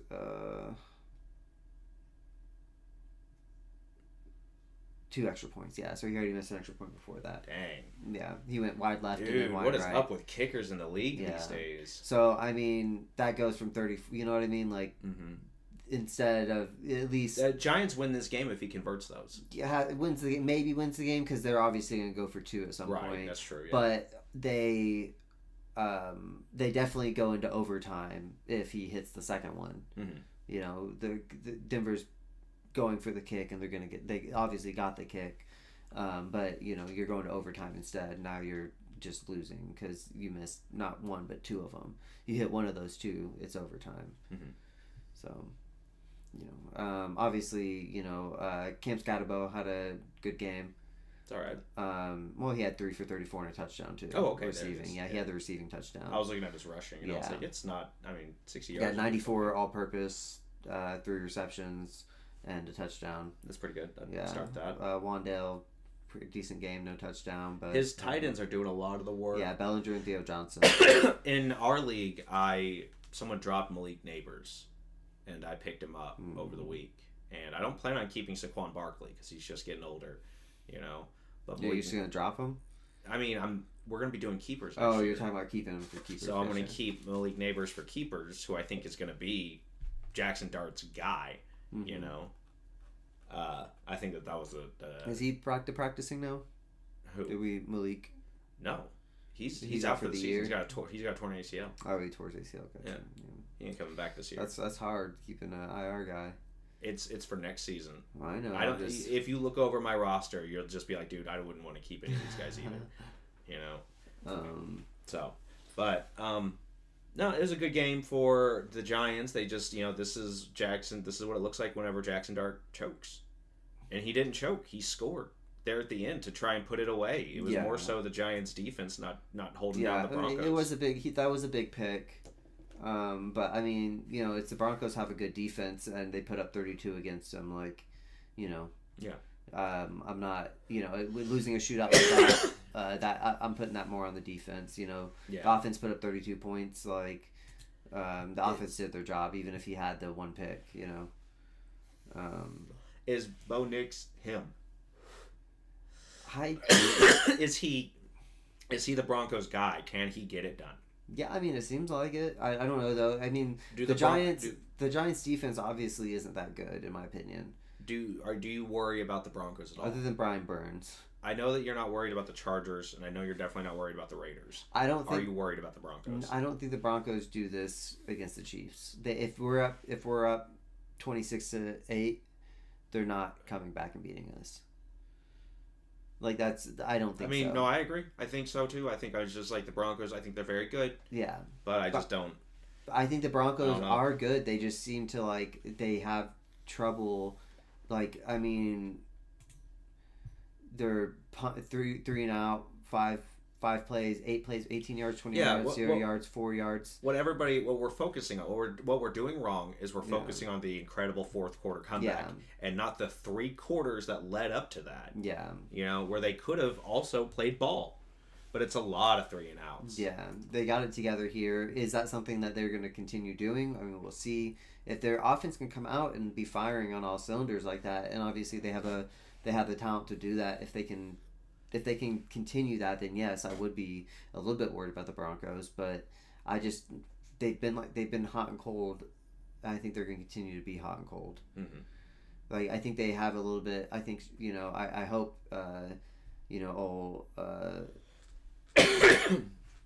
Oh, I forgot this was the first afternoon game. Yeah. But yeah, I don't know. I don't like their coach, so. I'm not Sean Payton. I don't like him, but he's good at his job. I think he's cursed, you know. I think he'll just be cursed. The next game would be it looks like it's the Indianapolis Colts. Colts and Chargers. And the Chargers. Yeah, this game was not as... Oh, didn't mean to do that. Whatever. Let me close this. Close these. And there you go. This was not as close as it looks, really. Yeah. It looks like that the Colts were pretty in control of this game and just sort of took their foot off the gas and let the Chargers get a couple touchdowns. That's exactly what it was, yeah. Yeah, they were up 23-3 going into the half. Yeah, they never got closer than 14. So, man, they never got within 2 possessions after the 6-1 early second quarter. 6-1. Yeah. Now, Colts, I don't know where we had them on our preseason prediction. Probably not 6-1. We didn't have them leading their division. We didn't have them being the best team in the league. Yeah. The Daniel Jones, I think it's official. Daniel Jones is the guy. He was the guy that the Giants saw the whole time. He just couldn't be a Giant to do it. Man, do the Giants, are they, if you're a Giants fan, do you feel like your organization is cursed, especially after, you had to watch Saquon go away and go win a Super Bowl ring, and now Daniel Jones goes away, and you see him, like, leading the league, like, and, having the best record in the league, If I'm a New York Giants fan, and then losing to the Broncos like you just did. Like, is it like it's over? It's and then everything that's happening with the mayor is happening too. Oh, yeah. Gosh. I just want a slice of pizza. No. I'm a Giants fan. I feel like it hurts. It does. It sucks to see these guys that you're like, but they didn't believe in Daniel Jones. Yeah. There were a lot of times where Daniel Jones wasn't the guy. There were times where he was, but I think the best example of Daniel Jones in New York is the 90-yard run where he falls down before he reaches the end against the Eagles. I'm like, that's just what his time there was like, where he could do so much and they just would not win games and he'd get hurt. Yeah. And Saquon too. And it's just, I feel like the Giants field there's something up there. Something's going on there because so many people get hurt, but it's just like, but when you look at the numbers, it's not any more or less than other fields. Yeah. And it's just like, it's so strange. They say it's a turf field, but I watched whenever Malik Neighbors got hurt there, he was dragging dirt. Yeah. That was a home game. So I'm just like, how it's not turf. It's something, but I don't know. I just feel like the Giants, it hurts to see that, but they also have Jackson Dart and Cam Scattaboo, who are going to be like the guys, it looks like. They're the boys. They're the fellas. I was telling you this weeks ago, but Cam Scattaboo is going to be on the Madden cover next year. Yeah. He is. He's just such a personality and just a face. When Mahomes wins MVP, it'll be him again? I don't know. Have they ever done a repeat? But I'm sure they have. I don't know if they have, but I also feel like if they ever did a repeat, it would be with Patrick Mahomes. Yeah. But I think that they use that as a means of being like, oh, it's a different year. Yeah. True. So. But yeah, I would be sad as a Giants fan. I think it's hard. It's hard to see that. With Saquon especially going on and immediately doing 2,000, and then Daniel Jones leaves the next year, and he's MVP talks. He's the MVP favorite right now, I think. Yeah. And then after that heartbreaking, I've been behind that kind of loss too. The Colts did it to the Chiefs. Jonathan Taylor has 3 touchdowns this game. Yeah, Jonathan Taylor had a huge game. He's gonna be. I think he's gonna be offensive player of the year. Possibly, yeah. Either him or Jackson Smith and Jigba. Yeah. JSN I think might be the favorite right now, but those are 2. If I'm seeing either of those names down the other side of the barrel in fantasy, oh my god. Yeah. I'm like, dude, I really just don't want to. Yeah. Jonathan Taylor's still doing Jonathan Taylor things, I think he's another, just one of those, it's just kind of crazy. What has to be, is he 30 now? Or is he 28? 26 only. He's Man. a kid. I thought how long has he been in the league now? Since 2020. That's crazy. Wow. He's been in the league as long as Tua and Joe Burrow. This is his 6th year. He came in at 20. Yeah, and he was still doing just putting up 1,000-yard Oh seasons. yeah, but he was doing really good at Wisconsin. Yeah. His big problem when it was Wisconsin was holding onto the ball. He fumbled a lot, and that's why he dropped in the draft. I mean, he hasn't had a full year since 2022. Yeah. But, I mean, still crazy. I mean, God, 2020. You had him in 2021. That was insane. You had him and Cooper Kupp that year. Yeah, that was the crazy, like, yeah. That was a good year. That was a crazy year. But Yeah. he's looking good this year. I do think that he is injury prone, but I don't. Here's my thing. Here's my theory about that. They're not winning in 22, 23, and 24. His True. quarterback is like Phillip Rivers and Carson Wentz and guys like that, and Anthony Richardson. Yeah. So he's getting extra workload those years. I mean, and that's wearing on him. He's getting hurt. I mean, he only had 192, 169. Because he's hurt. That's only 16. That's only 16 or 17 a game. No, I'm saying out of 10 games, that's 17 carries a game. I had him in fantasy every year after you had him until this year. Yeah. It was a nightmare. You know. No, yeah, I know he was. So, yeah. But I mean, I don't know. Do you think that? I don't think that he was getting any more work. I think that it was more just. When I say work, I don't mean like getting the ball more. I mean more like defenses are targeting him down, hitting him, going after him extra. He's getting more attention. Not necessarily more work, but he's getting more attention. He's seeing more stacked boxes than he normally would because they know Anthony Richardson isn't going to throw this. Yeah, I see what you're saying now. Yeah. He's getting impacted more these years. And I think this year is probably, he's not seeing as many stacked boxes because Daniel Jones is blowing it up. So, who's leading the league in rushing? It is Jonathan Taylor. Okay, by 100 yards. Yeah. And Rico Dowdle is third in rushing, and that was off of 2 weeks. Yeah. So we might need to give this a little bit more time. Yeah. Give a couple guys. Jahmyr Gibbs had a huge game. We'll get there, but he had a huge game. I watched some of this game. Yeah. But let's get to the Chargers side. Justin Herbert throwing some pretty costly interceptions, it seems. Those were probably, I think that those were early on. Yeah, still 420 yards and 3 touchdowns. A lot of that's coming in garbage time. Yeah. I mean, it's still crazy. I mean, he still threw for 420 yards. Hey, ADP 420. It's like he knew. It's like he knew we were going to talk about it. 6 plays, 10 plays, 11 plays. This is all garbage time, though. But 23. They're up 20 points. Like I said. It's Gadsden and... How'd Lad McConkey do? What happened to the 81-yard return right here? Mm-hmm. That helped. 2-point conversion. They went for 2. They were 2 to go up 21. Got it. Got it. Calculated. Lad McConkey 9 for 67. Not bad. Yeah. 13 points. Keenan Allen. I mean. The emergence of Keenan Allen, I think, is the most surprising thing. Does he get comeback player of the year? I don't know. Was he injured last year? I don't think he did anything. He was a Bear. Yeah. And I think he was hurt for most of the year. Yeah. But I think Keenan Allen is probably one of the better contenders for comeback player of the year. Who? Gatson? Oronde Gadsden's son. Oronde Gadsden's son. Oh, yeah. Yeah, he was a cornerback in the wide receiver in the league in the 2000s. He played for the Dolphins. I know him because he was on the Dolphins, and I would see him pop up in Madden from time to time. Goes from how many targets has he been getting? Let's see. Nothing. He's been a ghost all season. Or game log. If you, for whatever reason, did not start him, or 7, that was just 7, 3, 1, 8, 9. Actually, that's not.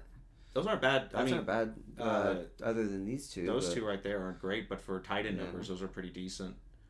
But huge game this week, probably garbage time. He had a 53-yard catch. That was probably a touchdown. He did good. He did. He got picked up in our league. I was kind of hoping people would not, but someone did. Of course, he did. You know, people are starting to get a little desperate in our league with injuries and bye weeks piling up. Yeah, so that's nice. It's good to see. It's good to see waiver wire activity. Yeah, exactly. I was gonna say. I mean, people are paying attention. I always think that's good. Yeah. And I just went for I thought about it, but I'm like, I'm still rolling with Tucker Kraft. I don't know. I don't think it's bad. I don't think it's a bad call. He's consistent. Yeah. I feel like every year there's a Tyler Higbee. You know, there's a tight end that just sort of rides the waiver wire and nobody ever really touches because it's like, yeah, but he's going to have down games. Yeah. You know, and I think Tucker Kraft, at the very least, crosses that bar. Yeah. You know, of being better than Tyler. That's what I mean, yeah. And I just don't want to, like, I don't have people I wanted to drop. I was thinking about it. I was like, well, do I want to drop somebody just on the hopes that he continues this, you know? Like, yeah. He's a consistent tight end, but he is going to have down games. We've seen him. Yeah. We just. It looks like he didn't play the first 2 weeks either. So, I guess. Is Quentin Johnston coming back to earth? How many targets did he have? 6. He had 6. Yeah. Ooh, and he only got 2 of them. That looks more like a classic Quentin Johnston stat. Lad McConkey with 15. Or Keenan Allen. Yeah, that is Lad with 15. Keenan Allen with 14. Oh, Herbert was throwing this game. He had 56 attempts. 55. 55. Yeah. No, yeah, he was slinging it. Obviously down. I mean, yeah, I'm happy with as Lad McConkey. I would have loved that to be a touchdown, but I'm having to start him right now just because, you know, with bye weeks and injuries, I wasn't sure about Ibuka, so I did start Lad McConkey this week. Man, it didn't matter. You could have Ibuka, Rasheed, and McConkey this week. Yeah, honestly, yeah, I think Tyler Warren. Yeah, McConkey's hard, but it seems like really he's good. getting more targets, so I'm happy about it. Sorry, I just noticed Tyler Warren is doing really, really good. Still is, yeah. Classic tight end 1 activities. Yeah. Yeah, I think either of these teams, if you have a receiving option, start them. If you have a running back that is not named Jonathan Taylor on either of these teams, don't. Yeah. I think, Kamani Vidal was outpaced by Justin Herbert in rushing yards. So I just feel like, and this is a result of Los Angeles, of game script, them being really far behind really fast. Which I think that's going to happen a lot to them. Yeah. But that's my opinion. I think they're going to be in a lot of close games if they're going to be trying to keep up offensively. Like, that's going to be the entire game plan of the Chargers, is to, you know, because I don't think their defense is going to do them any favors this year. Yeah. Kind of seems, I mean, Looks like it really didn't. This game, at least. Yeah, 1 sack. They gave up, you know, that's not good. 280 yards, 400 yards, 500, excuse me. Yeah. No, 400. Yeah. 400 yards and 38 points. Like that. Yeah. Nah, the Chargers defense is pretty not great right now. Yeah. It's gonna be, that's what they're gonna be focusing on in the offseason. I'm almost certain.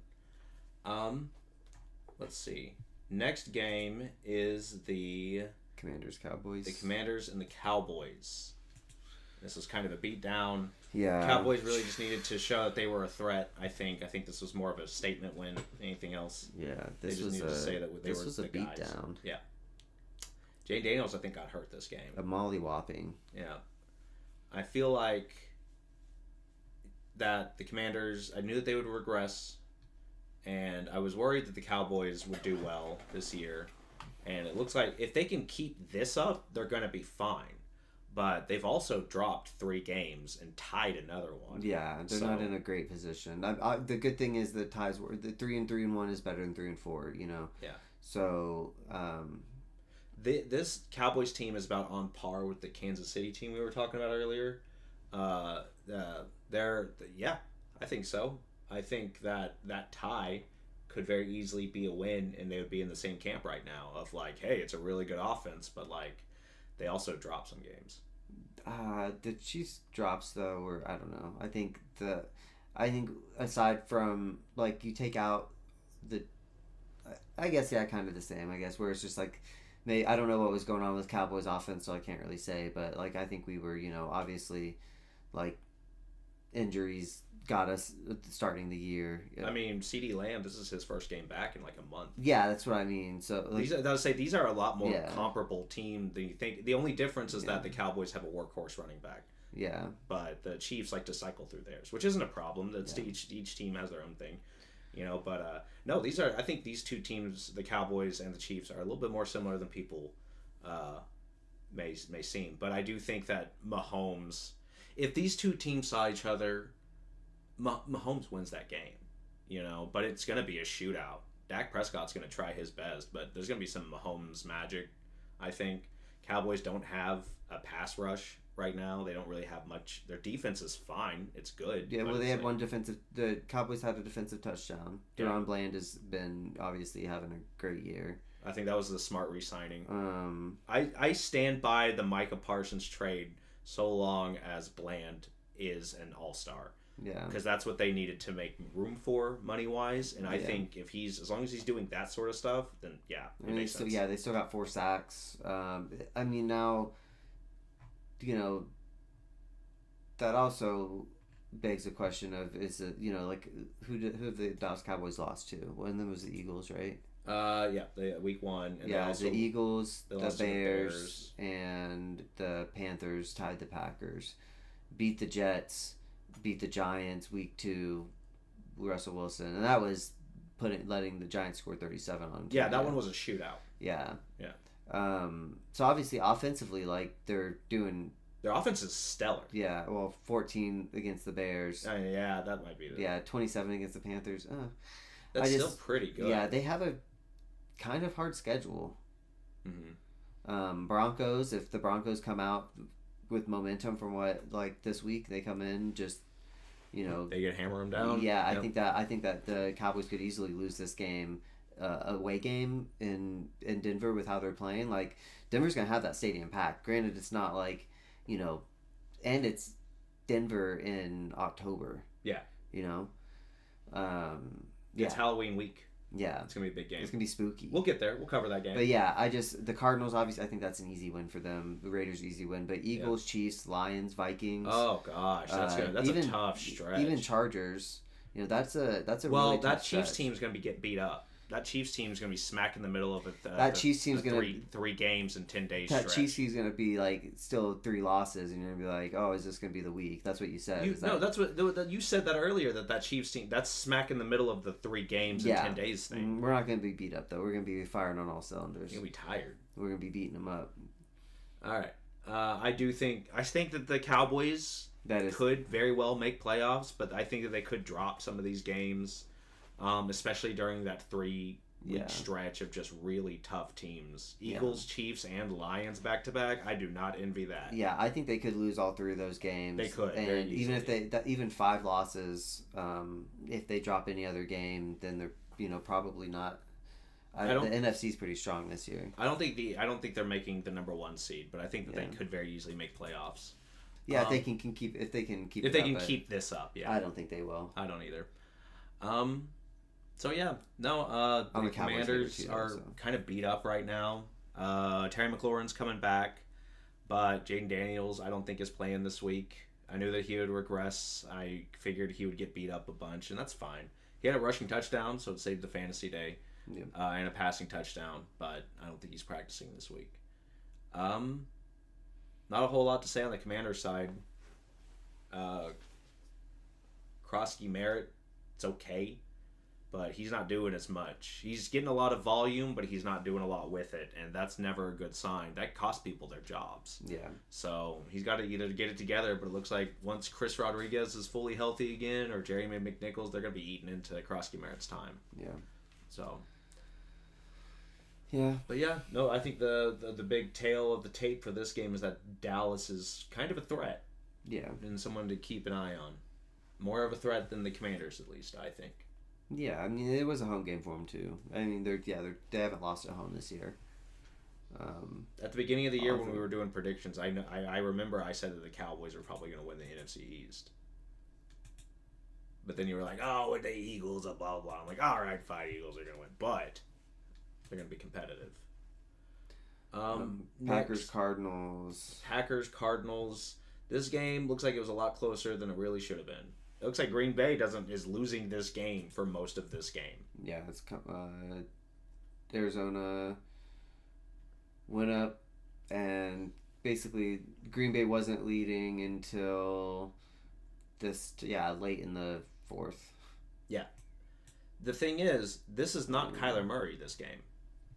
It's touchdown run at minute 50 left to go. Wow. When they were leading. So they led a minute and a half, or a minute 50 for the whole game. Yeah. Yep. Not great by the Packers. I think that this is more of the Cardinals being good when they actually have a decent quarterback. I think Jacoby Brissett is one of the best backup quarterbacks in the league. So hot take. I don't know. He's got experience. You know, I do feel like it wouldn't be outside the realm of possibility for Jacoby Brissett to come in, start for a team, and have a Geno Smith type reemergence. You know, I don't think that's going to happen here with the Cardinals, but I do think he's big. He's got a big arm, and he can still run at his age. So I think he's perfect. I think he's. If I was running an organization, I wouldn't mind having Brissett as my backup quarterback. Yeah, I can agree with that. Yeah. But no, it's Trey McBride had a huge game. If you were up against him in fantasy, RIP, F in the chat. 74, 2 touchdowns. Yeah. And Tucker Kraft did fine. He had 10, 16 points. Yeah, no. I was happy with Tucker Kraft. Yeah. So I said I was thinking it's not that Tucker Kraft has a pretty high floor. Mm-hmm. It seems like on this team with Jordan, if Jordan Love's playing. Yeah, it looks like just Jordan Love just wasn't having a very good game. Yeah, Tucker Kraft had the most targets. Mm-hmm. So. Yeah, no, Jordan Love. It's kind of what it looks like is. See, 11 play, turned it over on downs. What was it, 4th and 5, deep middle, from the 38. So they must not trust their kicker. They were probably just wanting to be aggressive early. Oh wait, that's from at Arizona 38. Yeah, on the other side of the field. Yeah, huh. It's either a very long kick or a very short punt. It's one of those analyst situations where they're just just go for it. Yeah. Statistically, you're more likely to get it. Settle for a field goal on the 13. 3-play punt, 2-play field goal at the half. Yeah, I think Cardinals were just good this week. Damn. Couldn't get it done though. 61-yarder. Yeah. At half. Yeah, I have a feeling it's one of I feel like that first they just wanted to be aggressive. Was them just wanting to be aggressive. But yeah, I just saw it. I was like, 2-play, 22-yard. That must have been a really good return. And it's nope, it was a touchback to the 35. And it's just wait, what? 22 yards. Long that's ass all they kick, needed, brother. Yeah. My goodness. I mean, if you can hit it from 60, 61, man, and you take the points, yeah. 3-play punt. I mean, don't touch back on. Don't give him a touchback. I mean, shit, you're 2 plays away from. But yeah, I mean, I don't know. Actually, honestly, just kind of just seems like on their bad drives were all 3 and outs. Their good drives though were all touchdowns and field goals. They didn't have a bad drive other than the downs that had multiple plays. It seems like if they got started, then they went. But I guess although this was a 4-play, 44-yard off of a fumble, yeah. I think Cardinals. I don't think Kyler Murray's the guy. Yeah. And I think if Jonathan Gannon wants to keep his job, he's gonna have to be the one to kind of get that point across and maybe possibly pressure them to move Kyler Murray. Do you think that there's a chance that the Cardinals give up and say, hey, we're going to go ahead and move Kyler Murray to the Browns or some dumb shit for a first-round pick? Oh, if they can get a first for Kyler Murray, my goodness. Maybe a second. If they can get a second for Kyler Murray, I'd take it too. Yeah. I don't think Kyler Murray's worth a second. I don't really think he is either, but they have, I don't know. It would have to be a very quarterback-needy team, and I don't think there's a whole lot of team. The Dolphins. Could you see that, oh man, Kyler Murray going to the Dolphins? They would have to accept, that Tua's not the guy. What about Kyler to New Orleans? Yeah. I mean, I don't know. I don't see why, honestly, I wouldn't trade for Kyler Murray, but even a needy team, if you're already rocking with Spencer Rattler, why, not to say, I think Kyler Murray's a better quarterback than Spencer Rattler, but at the same time, you're why are you trading for it feels like you're shuffling chairs on the deck. You're already 1-6. Why are you trading for a quarter? Do you think you're turning your season around? They're not trading for anybody. They're giving pieces away. What about the Jets? I think the Jets are in this kind of the same. They're just in the same position. Well, but then the thing is the Jets, if they get Kyler Murray, they don't have to commit to Justin Fields or Tyrod Taylor. But you don't have to commit to him anyways. Right, and they could get one in the draft. Yeah, that's but what if they already have an experienced quarterback, they now can focus on one of the other things that really needs. I don't think Kyler Murray is going to come into your organization and make it any better. You know, my hot take: Kyler Murray to the Jets. Yeah, trade deadlines in 2 weeks. Count it. I just don't know why. Like, I mean, I know you're sitting Justin Fields already, right? Like they're benching Justin Fields. Yeah, but it's just why not get the good Justin Fields? But like, if you're like, what is Kyler Murray like? What are you just saying? Like, is it easier for you to get Kyler Murray now than it is at the off season? You know, when Kyler Murray eventually probably doesn't come back and play because Kyler Murray's injured right now too. Yeah. So it's like, you know, what if he gets you trade for him, you give up a second round? You know, if you actually give up a second rounder for him, like. You're adopting his contract too, is the thing. Yeah. But then you're saying you can commit to this guy for a while you get the rest of the team set up. Once Kyler Murray's contract is nearing the end, you can kind of let that go and then get a rookie who's already have an entire team set up around him. I guess. I just don't know. I guess it's like a 4-year process. If there's no quarterbacks, next year, that like I guess that's also comes into it is like what does the draft class look like? You know, they're not doing great. Archie Manning isn't having a great year. Yeah, but Archie Manning, if he doesn't have a good year, he's not gonna. He's not gonna not be a first round pick. Well, I'm gonna say he's not gonna commit. He'll probably play another year in college. Yeah, true. If it's like, oh, he's not gonna be a first round pick, like. You know, he'll come back the next year. Yeah, he might just be like, oh, well, I'll play another year and hopefully I have a better year. Transfer to LSU or Ohio State or something. Yeah. I don't know, but I if there's no good quarterbacks this year, then like obviously then wait a year and try and get somebody. Yeah, I could see Kyler Murray being the guy. I guess that someone's like, yeah, he's not gonna win us a championship, but he's gonna be our stopgap for the next couple of years. So you better get used to his face, you know, in New York. But this game, Jacoby Brissett, the Cardinals show that they have a pretty decent team-ish. You know, their running back core is beat to death. Yeah, that's what I'm saying. They're kind of injury beat up. Yeah, right? Marvin Harrison Jr. hasn't been doing much. I mean, 2 for 58, I guess. It's 7 points in fantasy, almost 8. It's fine, but it's not. Well, I mean, like in terms of like game. He's like the thing is like I think the problem with Marvin Harrison Jr. is that he's kind of a big guy, you know, and he draws a lot of attention to him, and you have to be a very special Jamar Chase type receiver to handle all of that attention and still put up big numbers. And you also have, you have Kyler Murray throwing to you.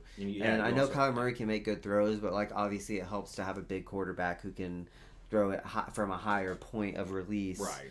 And like be able to high point the ball. I think there's quarterbacks that are better than Kyler Murray at high pointing the ball for a receiver, or like letting a big dude, go like he's 6'3", like if it's Daniel Jones throwing it to Marvin Harrison right now, he's a top 5 wide receiver in the league, top 10 at least. Yeah, Well, I mean, we'll see. I mean, I don't know. Yeah, I don't watch his play enough, but I feel like he's a number 4 pick. Like he obviously has the physical skills to be. Mm-hmm. Like you said, like a top 5 receiver in the league, or you're not drafting him 4th. Mm-hmm. So he could be a Jamar. I think he's just a big perimeter guy. Yeah. And right now he's playing more at a Mike Williams level of football than he is like Mike Williams from the Chargers. Yeah. Than he is, say, like obviously a Jackson Smith and Jigba level.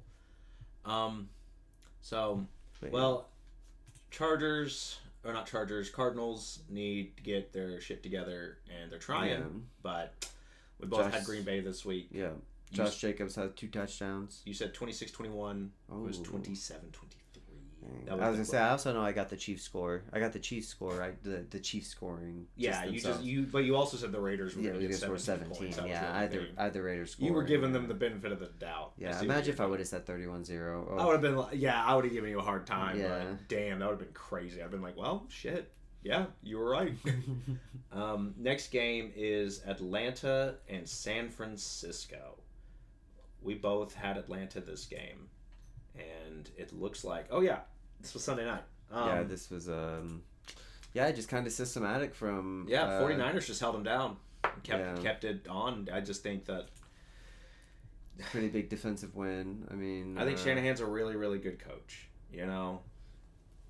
I love the icons not loading in. I know. Leave it. It's fine. It's getting there. San Fran threw early pick there, second quarter, but I couldn't do anything with it. So then it was inconsequential. Fumble that they ended up just going 3 yards and kicking a field goal. Yeah. So I mean, it looks like it was Atlanta kind of a boring game. Yeah, Atlanta had 8 plays, 20 yards to just punt it away. Mm-hmm. Turnover on downs. Let's see where 4th and 1. Penix gets hurt this right here. Yeah. No, not here. Later in the game. Yeah, this is Bijan Robinson not giving it to him twice. I'm sorry, give it to Bijan twice. What are you doing? It's all out of the shotgun. Look at this. Yeah. Oh, they're in comeback mode. They're passing a bunch. Yeah. Do they always run out of the shotgun? That's not great news for Bijan. I don't think. I don't think it. Is they it? do. I don't. Shotgun. Yeah, Shotgun. Dude, how many passes or how many plays? Yeah, it looks like they do run out of the shotgun. Yeah. They only run out of the shotgun. Yeah. So keep that in mind. I don't know if that's a Penix problem or if it's a game plan problem, but they only ever run out of the shotgun. That's not great on third downs. But yeah, Bijan still had a good game fantasy wise. But yeah, it looks like Atlanta had every chance to get it back, but they just yeah, couldn't get it done. Even here you can you're 4th and 1 from the 35. Like, I guess, do they not trust their kicker either? I don't know. You're down 3. Why not just tie the game? Yeah. I guess you don't trust your kicker. I would just tie it up there, yeah. Yeah, I don't understand that. But I think 49ers took advantage. They scored on the very next drive. Yeah, and that did it. Yeah. That was the dagger. So, bad play call from Falcons there. Yeah. I think that they just really trusted their offense and were trying to be aggressive there, and it just didn't pay off. That happens, and that's twice this week that happened. Unfortunate. Sacked for 11 yards. Fumbled. Sacked again for 11 yards. Penalty. Man, Falcons need to check their offensive lineman. They have one guy. What's his name? Like Jake Matthews or something. Oops. They have some offensive lineman that's been one of the most consistent ones in the entire league, and I forget his name. They just need to get other guys in there to help protect Penix. If they're gonna sign Kirk Cousins to an insane deal and then draft Penix in the top 10 the same year, they're gonna need to get linemen to protect those guys. Yeah. So. I mean what a situation, huh? That was wild. Yeah. Watching that. Where they're at now, yeah. So Bijan obviously in the run game, average 2.9, not great. Long of 8, but obviously got 6 for 52 and a touchdown, so can't be mad. Yeah, can't be mad. Not a whole lot of other receivers in Atlanta. Drake London had a huge game a couple weeks ago. Yeah. Not so much this week. Yeah, still getting 10 targets. Kyle Pitts getting 10 targets. So Kyle Pitts still, I mean, we've been talking about it. Kyle Pitts still, seems like he's top 10 tight end. Yeah, right I'm now. keeping him no matter what. I mean, you get a touchdown there, like it's a great week. But even 13 points, like I'm happy. That's still I mean, 6 points in regular scoring, but 13. Oh, sorry, PPR I only do it as PPR. I do the same, but I was just thinking that when you said touchdowns, I was like, yeah, you're right. It's not that great if it's just head to head, but like if you're PPR, Kyle Pitts is a starting tight end to really guarantee it. Falcons had plenty of chances to get it, and they just couldn't get it done. 49ers, they are a good team. I mean, aside from Christian McCaffrey, nobody did anything though. Right. It looks like Christian McCaffrey 2 rushing touchdowns. Got 129 and 2, and then 7 for 72. Sky Moore was 3rd on the team in receiving yards. I mean, why would the Chiefs let him go? I'm trying to do them. PPR league, that's 14 plus 12 is 26 plus 13 is 39. Yeah. Huge week for Christian McCaffrey. Yikes. Wow. R.I.P. to everybody who had to play against CMC this week. He has to be like the leading. He's the number one fantasy guy. Well, yeah. I just mean like just in receiving like alone. I bet he's a top 10. Yeah. Let's see now. Receiving. Yep, number 8. Yep, 8th. Yeah. Just behind Egbuka, but above Devontae Smith and Cortland Sutton. Yeah, I mean, Drake London. who's the next running back on this list? Bijan at 27th. Jeez. Yeah. So it looks like Christian McCaffrey would have been a good number 1 pick. Yeah, not a bad pick, but he was going in a second round in a lot of leagues. Mm-hmm. So if you spent your first round on like Amon-Ra, and on the turnaround you got Christian McCaffrey. Oof. Oh my goodness. Oof. Yeah. Third round you get JSN. Fourth round you reach for Egbuka. You're like, I don't know, I'm really riding on this running back. He might get hurt. Oof. That would be your team's looking hot right now. And you wake up from a coma 6 months later. Yeah. Like, oh, you went undefeated, dude, but Sorry, the world's ending. But the world's ending, so. Yeah. Lions, Bucks. Ugh.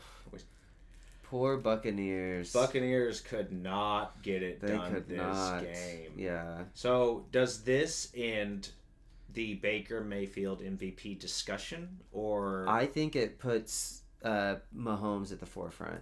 So it's okay. Right now, in my opinion, I don't think that's just my opinion either. I think that's kind of if I had to guess, that would be the general consensus. Right now, I think my MVP vote is Daniel Jones. You're crazy. He's doing really, really good. It is a team record game too, so or a team record award. So but I think if we're looking at let's look at stats actually, because I'm a little curious on passing. I know Mahomes is leading for fantasy wise.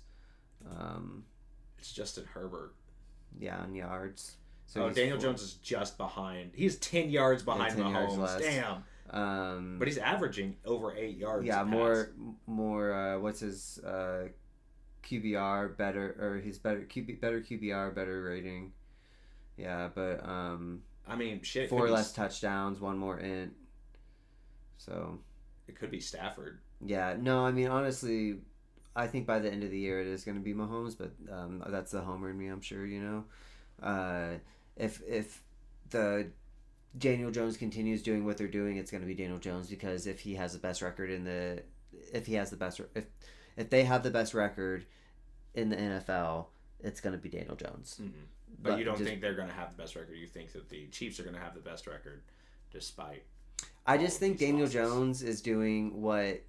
I mean, what's the difference between Daniel Jones and Darnold? I don't know what. I'm asking. Oh, I thought it was a joke. No, I'm saying, that's what I'm saying. Last year, it was, the wheels on the bus are going to fall off. Mm-hmm. Why is no one saying that about the Colts?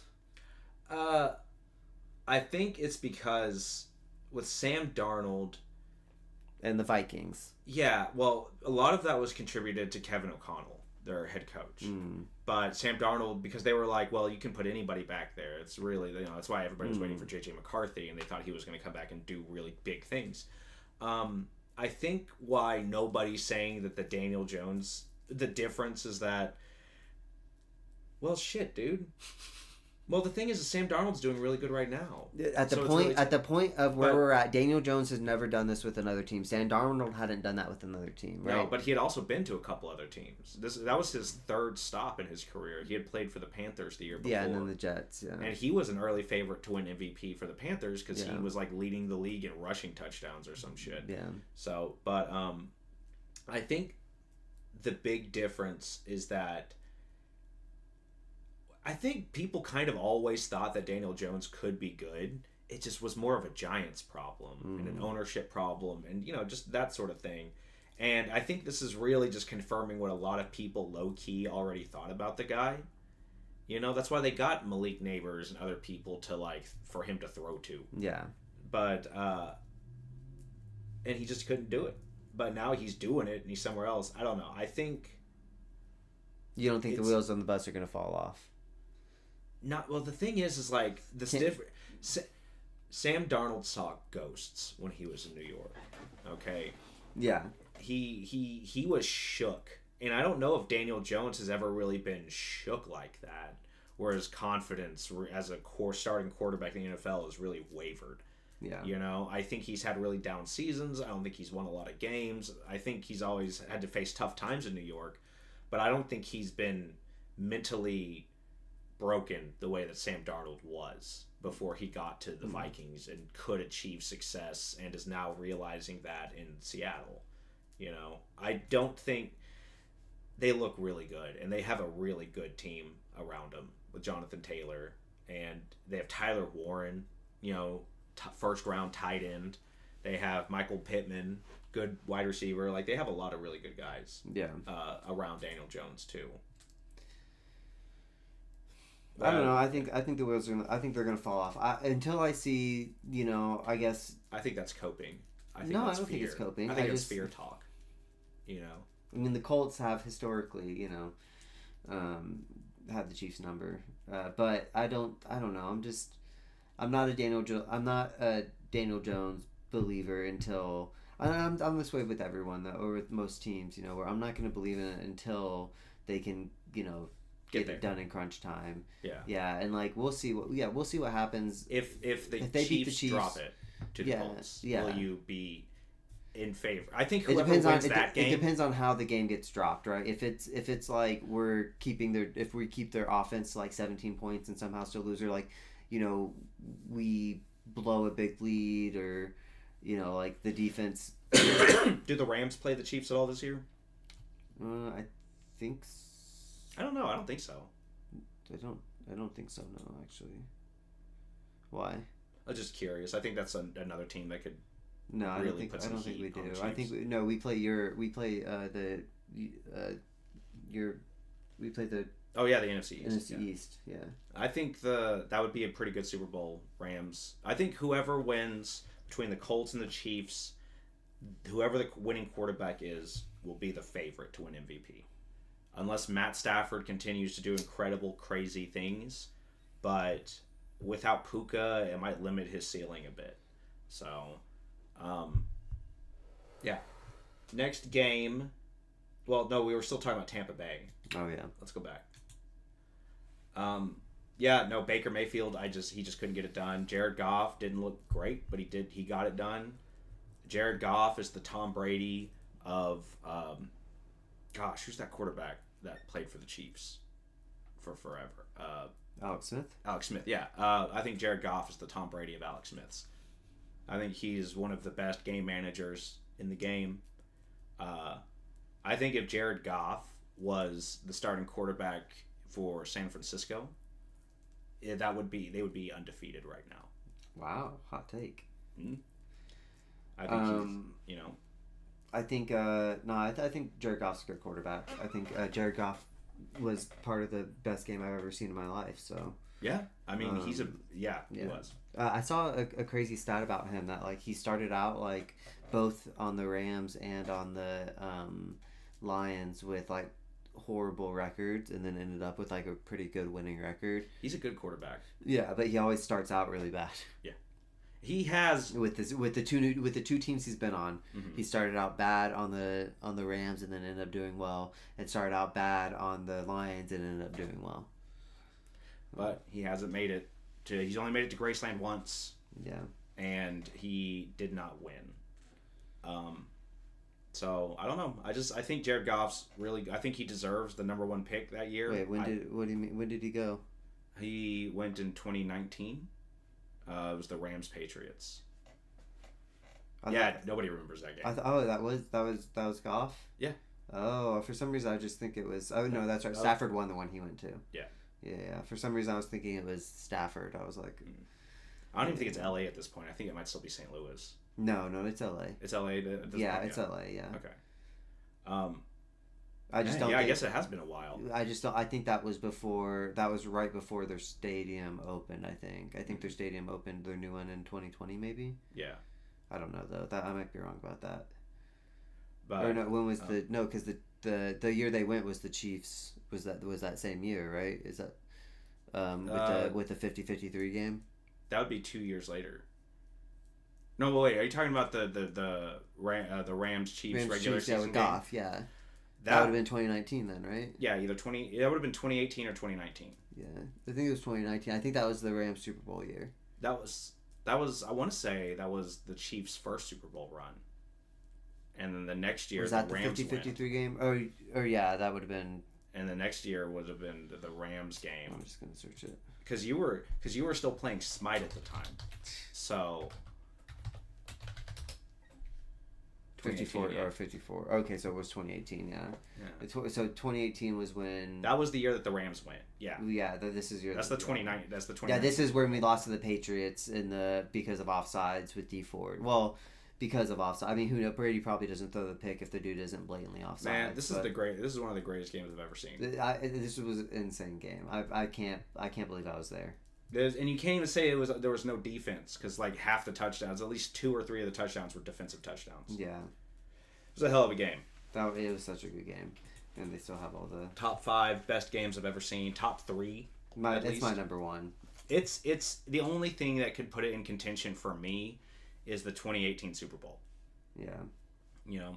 I mean, the obviously Eagles Patriots Super Bowl. That's a real man. That's a game. This is my top just because I was there, and yeah, the Chiefs lost, which makes it worse. But like the LA fans that were there wasn't many, to be honest. Mm-hmm. They were really nice, and this was in their new stadium. So 2018 was their new stadium. If I'm being objective, I would go objectively. This game is the best, with the Eagles Super Bowl being right behind it, and then of just all football, the Rose Bowl, the 2017 Rose Bowl. Yeah. Like 3 years just before the pandemic of just nonstop great ball. Yeah.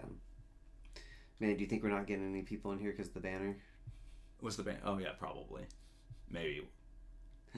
I think it was missing last week. Yeah. Or taking fantasy football out of the title, maybe. We need to put fantasy back. It's fine. Yeah.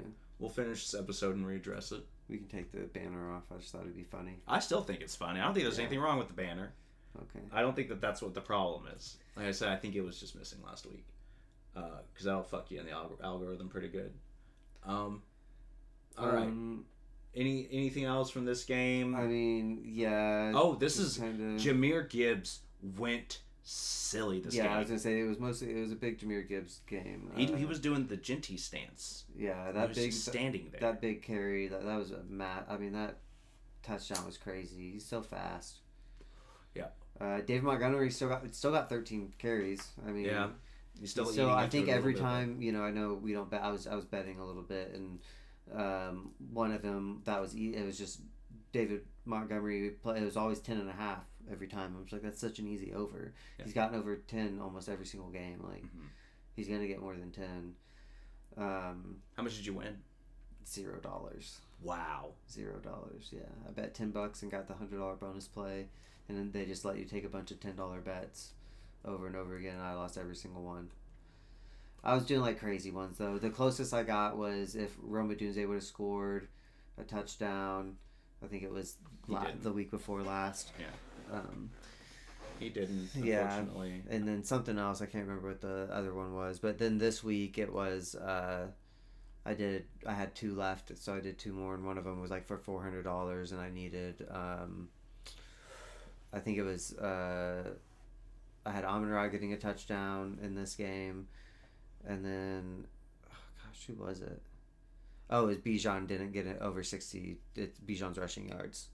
That cost me because it was over. I had Bijan getting over on rushing, over on receiving, and over on touchdown or getting a touchdown. And so I hit the entire thing except for the Bijan rushing, and it would have been like $400 something parlay because I had a couple like Amon-Ra getting a touchdown, and then I had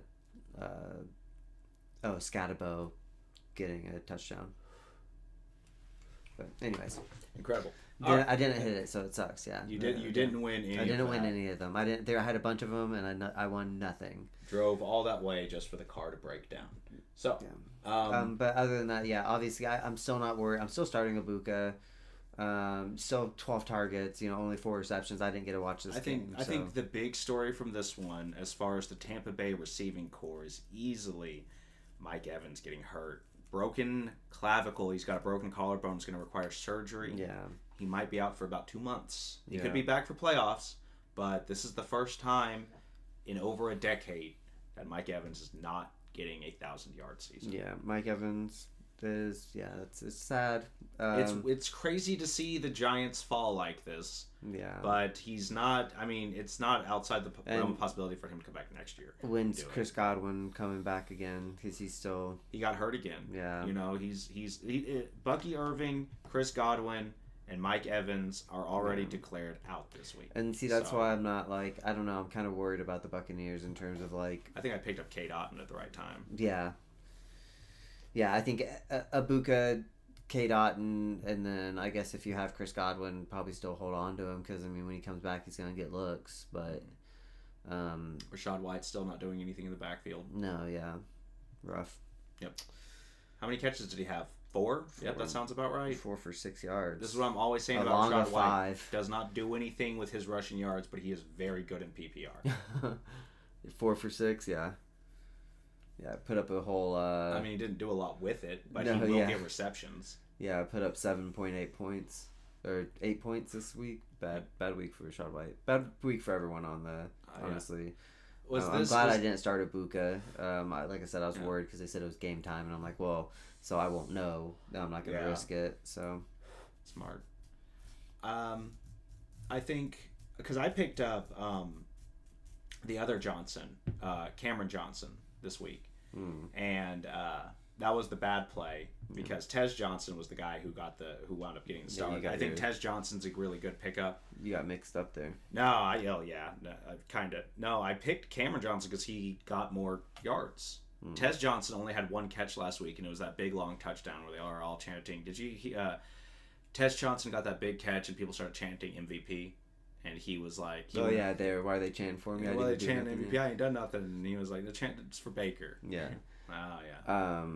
If we did return yards, you would be... The second I saw Cameron Johnson taking kick returns, I was like, shit. I was like, oh, no. I got the wrong one.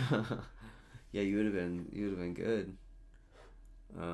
No punt returns for Detroit. They didn't punt. Buccaneers they punted. Yeah. Oh wait! Tampa Bay punted 6 times. And they just never returned it. Yeah. They're like, yep, we'll take it. Didn't attempt once on 6 punts. Crazy. And then Seahawks Texans. The Seahawks and the Texans. And we both obviously chose Seahawks. We both went Seahawks this game. We were both right. Texans not looking great. I think they're really suffering from not having a good run game. Yeah, and because they don't have a good run game, gets beat up, and their receiving core is getting beat up. Yep. Nico Collins got a concussion this week. He's probably going to be out. Jaden Higgins still not doing anything. I've looked back through my sleeper list, and there were only 2 sleepers on that list that did okay. Mika Egbuka and Ja'Cory Krosky-Merritt. Yeah. Everybody else is busted. Egbuka was kind of like, I don't think he was like a huge sleeper. No. Well, at the time he was. Well, maybe at the time. Yeah, because he did that early in the summer. Yeah, I just remember all the press coming out was just like how he's the most NFL ready wide receiver. And yeah. He started rising up draft boards and he was like top 50. Yeah. But that was also the same reason I avoided RJ Harvey because everybody was just like on the sleeper list because he was already ranked at like RB 30 something. Like he was going round 5. Yeah. He ain't done shit this year. J.K. Dobbins, I saw that coming a mile away. J.K. Dobbins signing. Anyway. But yeah, I just feel like had a great game. Houston just isn't very good this year. No. I think C.J. Stroud is fine. I think he's the guy as far as the Houston Texans should be concerned. I think they need to do something about getting a running back and getting offensive line help. Yeah. Because, I mean, their defense has allowed the least amount of points in the entire league. But, like, C.J. Stroud doesn't have time to get it to his receivers and running backs. They're not doing anything. So, I mean, he has to throw to even move the ball. Yeah. I just feel like the Texans could be good. They could be winning this division right now if they had better pieces in those 2 spots, an offensive line and running back. Yeah. But Joe Mixon, he's not coming back this year, and we need to they just need to accept that He's not coming back, and Woody Marks can only do so damn much, and Nick Chubb, it's tough to come back from what happened to Nick Chubb. Yeah. So I just feel like they just need... They're going to have to invest, a lot in their offense. Mm-hmm. Which kind of sucks because then, you're kind of letting your defense... it's going to suffer as a result, but I think that you kind of need to, especially if you have, like, a young quarterback and you're trying to, that you're going to stick with, and I don't know, it seems, in my opinion, C.J. Stroud would probably, like, from his rookie season, I would say that he's the guy that you do want to, like, I think if you invest in C.J. Stroud, it's going to be... But he regressed last year, which everybody kind of saw coming. A lot of times, these really good rookie quarterbacks like Jaden Daniels and C.J. Stroud will just fall off the next season. Yeah. It's usually due to injuries because what I think is happening is they put so much into that rookie year that when the second year comes around, they're kind of not anticipating that it's going to be, they're going to have to put more in. Yeah, they get hurt. Yeah, I think it's more just so like how much more physically taxing the NFL is than like, Exactly. Yeah, that's what I'm saying. Yeah. That like you're saying like they not so much that they're having to put so much like they're just getting beat up. Yeah. From having to be, more time in. That's what they're having to put more time in, which means that they're going to be exposed to impact more. That's what exactly. Yeah, it's NFL's a lot higher impact than they're used to by bigger guys, by stronger guys. I think that first year they can kind of slide by and have huge years and kind of just ride that adrenaline, but like it's always the second year that they just come straight back to earth. Yeah, unless you're Patrick Mahomes. Well, that's because he followed the what you're supposed to do thing, which is you let him sit for a year, learn under a guy, and then start them, and then they're just huge bangers forever, But people like C.J. Stroud get thrusted in, Jaden Daniels get thrusted in, and have to be the guy. And just get beat up early. Yeah. But not a good game for, like you said, anybody rushing. Just awful. Seahawks is really where all the news was at. Yeah, Dalton Schultz had a good game, tight end. I tried to pick him up in fantasy, but I got McLaurin instead. Almost a perfect game from him. One target missed. That could have just been a throwaway. But yeah, 18 points. Happy as a clam. Jackson Smith and Jigba being the number one wide receiver in the league. Yeah, JSN. Insane. He is the guy. Yeah. So the thing is like now that we're looking at this, the Seahawks have a brand new head coach, okay? Mike McDonald. Not to be confused with Mike McDaniel or Mike McDaniels. 3 different guys, all in the same league. So, but Mike McDonald is the head coach for the Seahawks. This is his first year as a head coach. Winning record 5-2. Mm-hmm. They are competing for the division. I think they lost to the 49ers, if I'm not mistaken. So they are not winning the division, but they are very much looking like a playoff team. Sam Darnold, making me eat my words, sort of. Not a great game from him. A great game from Darnold, but he's keeping the Seahawks in it. Looks like this was a lot of, Charbonnet, 2 touchdowns. Yeah, but those were probably goal line. I would bet. Long of 15. But, it looks like there was a lot of JSN work, I'm sure, and defensive, too. They have a top 5 defense for sure. Yeah. It just seems like their defense kind of, Now, the Texans are not the hardest opponent I think the Seahawks have had to face this year. Touchdown, punt, interception, there's a pick, missed field goal, yikes. Field goal, fumble, Lewis lost a fumble, 3 plays for a touchdown. Who lost it? Probably Darnold. Sacked at the 5. Sam Darnold sacked and fumbles, all caps. Interesting. 7 from the 7, recovers, touchdown, 2-point conversion. Oh, that's C.J. Stroud's. Yeah, failed the 2-point conversion to get it within 3. So Schultz's incomplete was the 2-point conversion. Yeah. They get it back, got a field goal, turnover on downs.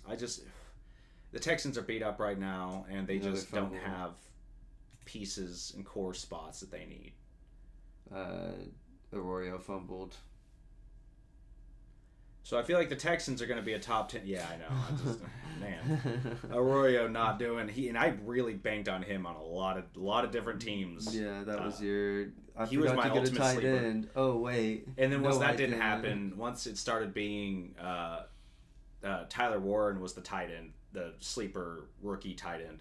Once it wasn't Elijah Arroyo, I was like, all right, well, Josh Palmer's going to do something. Whoops. Whoops. But yeah, I mean, it looks like this was a combination of, Seattle didn't have a great game. Yeah. But they still, their defense held it down. Mm-hmm. They still scored 27. Not a bad night, but it just looks like that. Seattle's good. I think Texans. I don't know if they're going to finish with the top 10 pick. If they do, it's going to be like 9 or 10. But I don't think that they're going to fall. They're not going to be at the bottom of their division for sure. No, yeah. That's definitely Titans' spot. So, not a lot of word from the Bills and the Ravens this week. A lot of bye weeks happening for them. I think we are ready to move on to next week. We'll do predictions for next week.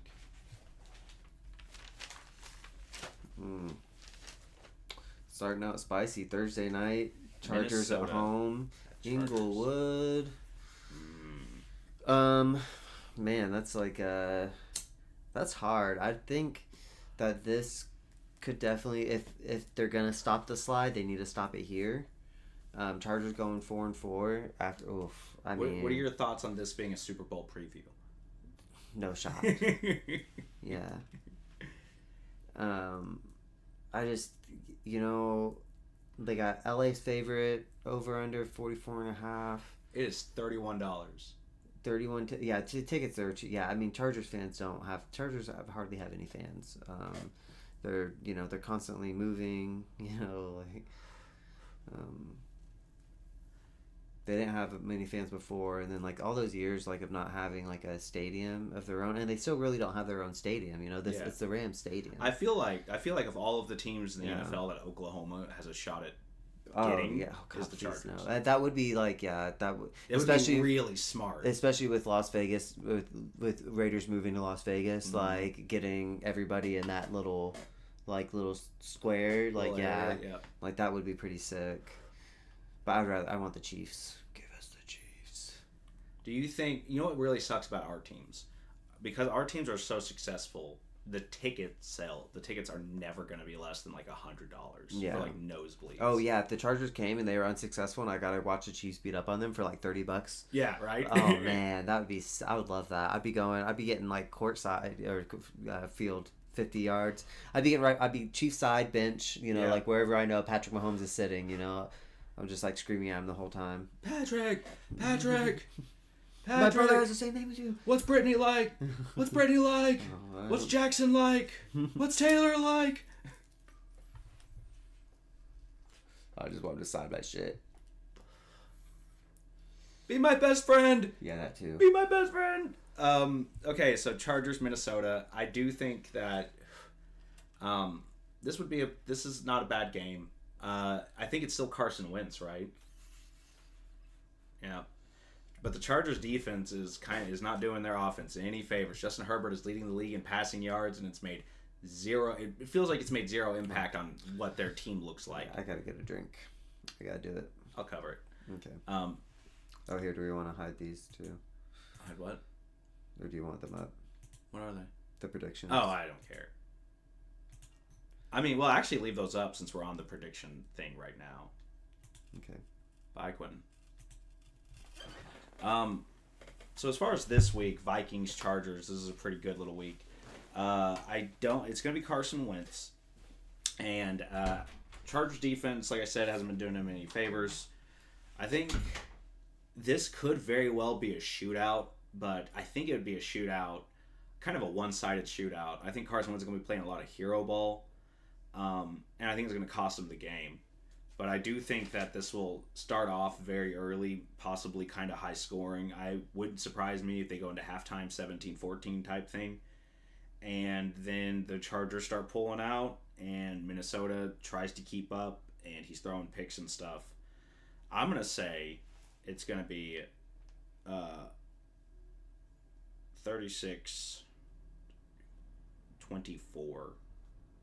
And I'm going to say the Chargers are going to do it. And it's mostly just because I think Minnesota's gonna blow it. I think they're gonna cost themselves the game. I just don't think Minnesota's defense is what it should be with who's it, Todd Bowles? No, Todd Bowles head coach is the Bucks. I just don't think Minnesota's defense is going to be able to slow down Justin Herbert. I don't think the Chargers have a great run game, and I think that's the only thing that's really holding them back right now. I do think that Vidal will be fine to run for fantasy. I think game script will keep him in, but I do think that this has potential of just being a kind of a crazy just shootout type situation. I said that I think that this is leading up to what could be two, because Justin Herbert's thrown the ball a lot this year, and Carson Wentz likes to play hero ball. Yeah. So I was like, this could be a shootout of just big pass plays all game. Yeah. But I think Carson Wentz is the worst of the two quarterbacks, and I think it will cost them the game. I'm saying 36-24 Chargers. Ooh, 36-24. My goodness. 17-14 at halftime. I'm going to say... Thursday night games have been good this year. They have been, actually, yeah. I'm going to say 28-26. Okay. And I'm going to say Chargers as well, though. A little bit closer, but yeah. About the same for Minnesota's, about mid-20 points. All right. Yeah, I just think that Herbert... I think they stopped the slide, yeah. Yeah. I think the Vikings are a good team to do it against. I just don't think that the Vikings are... It doesn't look like they're going to be making the playoffs this year. Yeah. So, I think it's kind of not surprising that Kevin O'Connell's kryptonite is Carson Wentz. You know? It almost makes too much sense. Yeah. So, all right. Next up, Dolphins-Falcons. Dolphins-Falcons. I just think I still. Now this feels. There's no way the Falcons drop this. No, yeah, I still have to give it to the Falcons. Yeah, I just. But does this feel trap gamey at all? Mm-hmm. It does. Yeah, it kind of feels that way. You know. But they're at home. Like it just would not surprise me if the Falcons dropped this one. Yeah, honestly, at this point, me either. Some of the Falcons like miscues it seems like they've had. Mm-hmm. Like, yeah. But the Dolphins are just not good this year, and they've really shown effort in failing. Yeah. So I'm like, it could also like this is not a great game. I think the easy one is the Falcons. It just feels like the Falcons are going to be. Yeah, I don't think I can. I'm still gonna take the Falcons, even though I think this could be honestly we could see the Dolphins getting a second win here, but I just don't. I don't think that even if the Falcons fuck up, which I think that's how the Dolphins are going to be able to win, would have to be off of Falcons' mistakes. Yes. I still just don't think that the Dolphins are good enough to. They haven't won a single away game yet this year. This would be the first one that they won. Yeah. I just don't think they're good enough to capitalize on opponents' mistakes this year. Yeah. You know? I just don't think the Dolphins... I'm going to say that Falcons come in. I think they're going to be fine. I think the Falcons are just going to... I think their offense is fine. I think they still have Bijan Robinson. You know, I'm still going to be giving them... I'll give them 24-13. Okay. I'm going to go 18-17 Miami. And it's going to be because it's going to be more so that the Falcons lose the game than the Dolphins winning the game. Mm. I'm saying 18 as if Miami is only kicking field goals. Field goals, but still winning. Yeah. Like, I think that's perfectly within the realm of possibility. Just Falcons, they just make so many mistakes. It's just costs them. And it's also the sort of thing where it's like they're up 17-9 in the fourth quarter, and then they falcon it up and just choke it away. Yeah. So, next is the... Did you hit it pretty good? Okay. All right. Next is the New York Jets and the Cincinnati Bengals. Now, the trap game feels I was getting from the last game, I'm not really getting from this game. No, I really do feel like the Jets are just that bad right now. Yeah, after what the Bengals just did, Bengals coming in, capitalizing on the Pittsburgh Steelers. Pretty good. Jamar Chase already has 629 yards for the season. Jeez. That's insane. Man. But off of 58 receptions, which isn't Yeah. It's just I think the Bengals. Yeah, and I'm not even gonna have Sauce Gardner or Garrett Wilson this week. Yeah. Yeah, no, this is gonna be a beatdown. I'm not getting any sort of trap game feels from this one. I'm saying Cincinnati. I'm saying not only is this gonna be man, 38-10. Like this is a blowout. This has people confident. This game's gonna have people confident in Cincinnati again. Yeah, I mean, I agree. I think the Jets are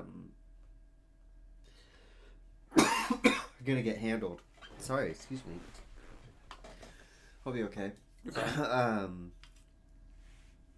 gonna give it to the Bengals as well.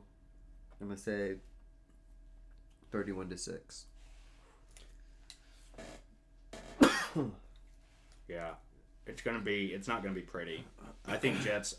Would you say the Jets? Is there a possibility that they go winless this year? They're as bad as the 2008 Lions. Yes, they're as bad as the I'm done picking them, so maybe not. But what was the 20? Who was it? The Browns in 2018, 2016 or something.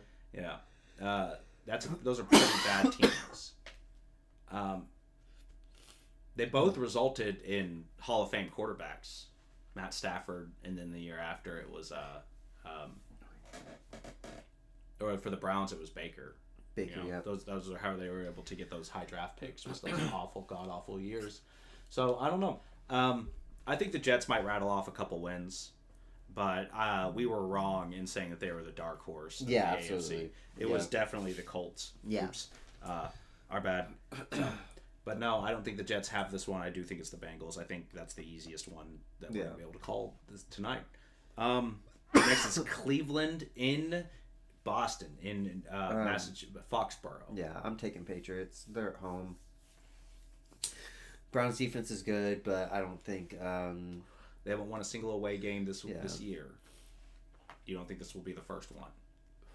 No, I think the Patriots defense is good too. I don't think that they're going to be able to do anything on offense. So, unless the Patriots defense or offense completely shits the bed, which I don't think they will. I think Hunter Henry is going to eat probably. So you're taking New England? Yeah, I'm taking New England. Yeah, home against the Browns. Yeah, I'm taking anyone against the Browns the rest of the year. You know that. Yeah. What's the score you got? I'll say 27 to... No, I'll give them 13. So generous of you. Yeah. I am going to go 24-20 Cleveland. Yep, I said it. This is my spicy take this week. That the Browns defense they're just damn good. New England gives it a shot, but Cleveland gets an interception for a touchdown. Or... and this is a spicy one, Dylan Gabriel goes down. And Shador comes in and wins the game for and him. wins the game for the Browns. That's too spicy. You know what? That is too spicy. I don't like it. It's a little bit too spicy for me, but you know what? I'm going to eat it anyway. More likely is Quinshon Judkins. If they win, it's going to be through him. It's going to be because of Quinshon Judkins going crazy, yeah. But I just don't think he can. I think the Patriots have a really good line, so... I think they're going to have a hard time running the ball against the Patriots. So I think that's going to kind of shut their game plan down because I just don't think Dylan Gabriel is good enough to come in and, or at least from what he's shown at all, he's not good enough to really lead the offense to a lot of wins. So. The key to this game is the Browns offense versus the Patriots defense, because the Patriots offense versus the Browns defense, that's both of the best parts of the teams, and it's going to be a real test, but that's going to be a test for the Patriots. But as far as the Browns offense, the Patriots have a good defense, and I don't know if the Browns will be able to overcome it unless they get Shador under center. So but I'm still sticking by my Cleveland pick, just because. Why not? We're not crazy, having fun. So next one is Giants and the Eagles. Yeah. Now I'm familiar with one of these teams. Yes.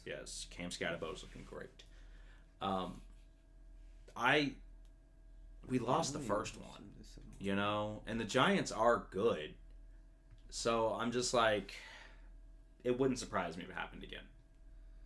That's all I'm saying. If the Giants, because that's one of their 2 wins this year, is against the Eagles. Yeah. So, but this is at home though. Yeah.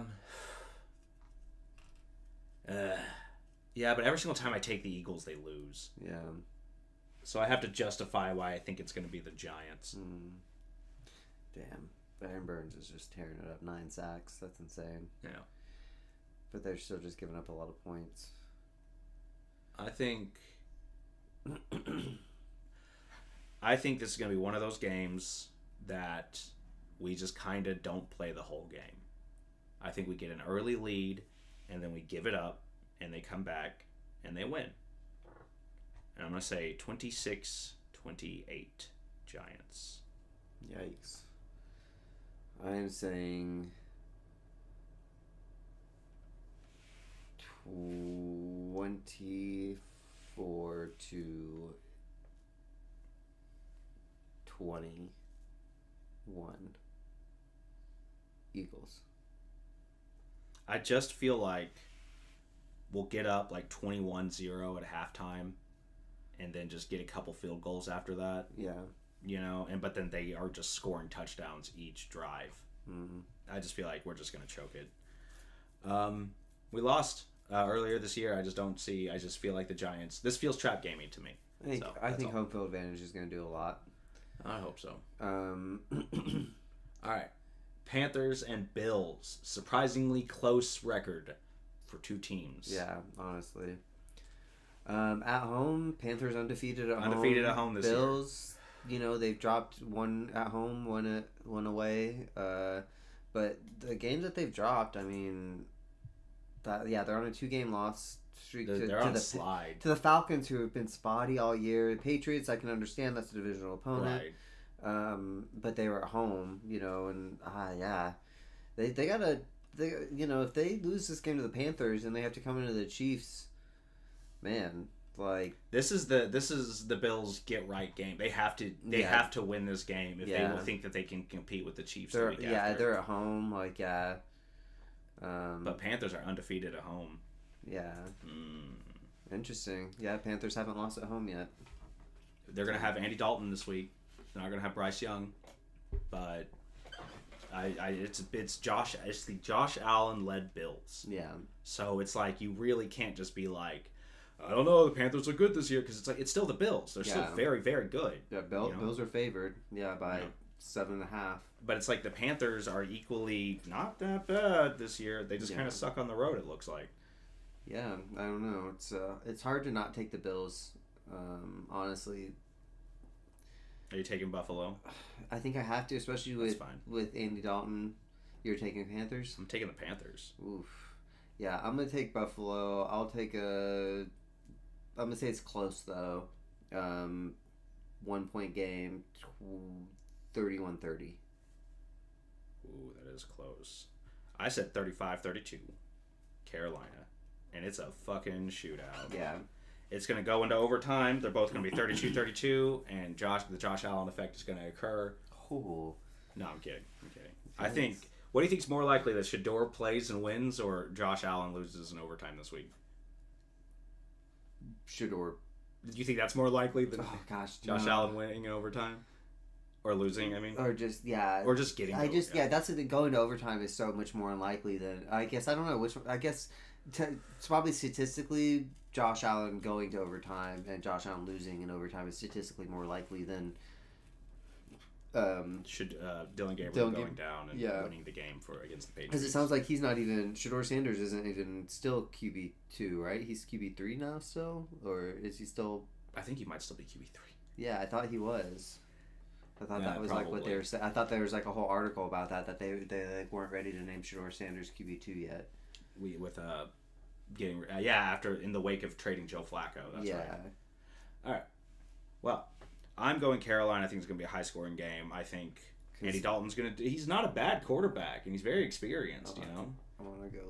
But I think what's really going to happen is Josh Allen's going to be driving them to score. Oh no, it is Shador Sanders. Okay. Yeah. Oh, Deshaun Watson's still out. Man, imagine they listed Deshaun Watson above Shador. What? No real update on his Achilles status. He's doing a great job with his rehab. Good to know. They are waiting for his contract to run out so they can drop him and never have to talk about him again.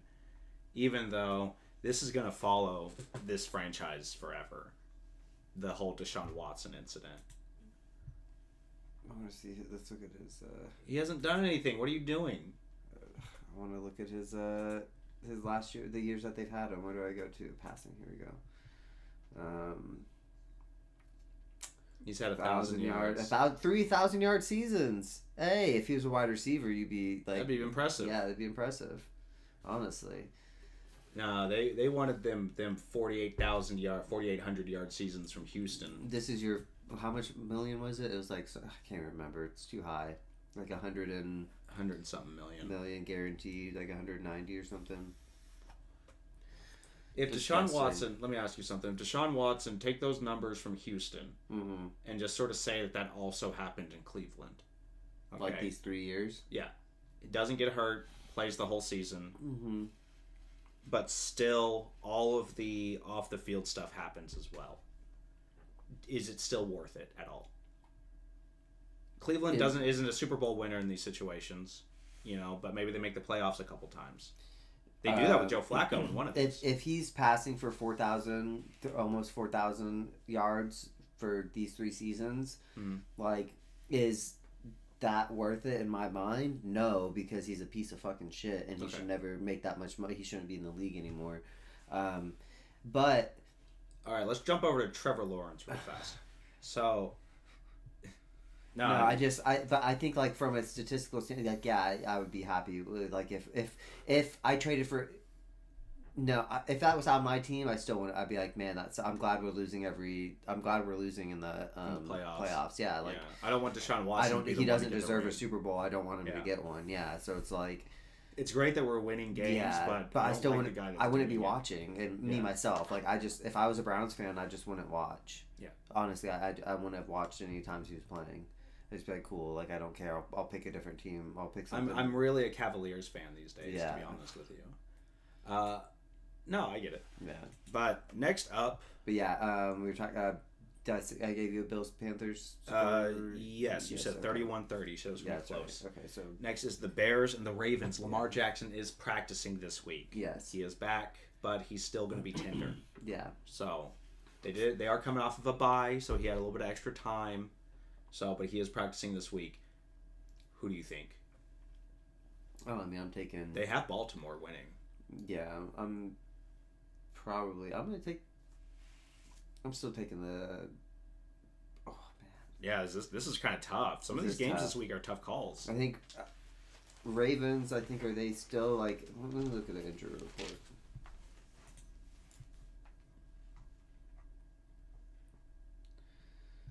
Man, they're still missing a bunch of their secondary guys.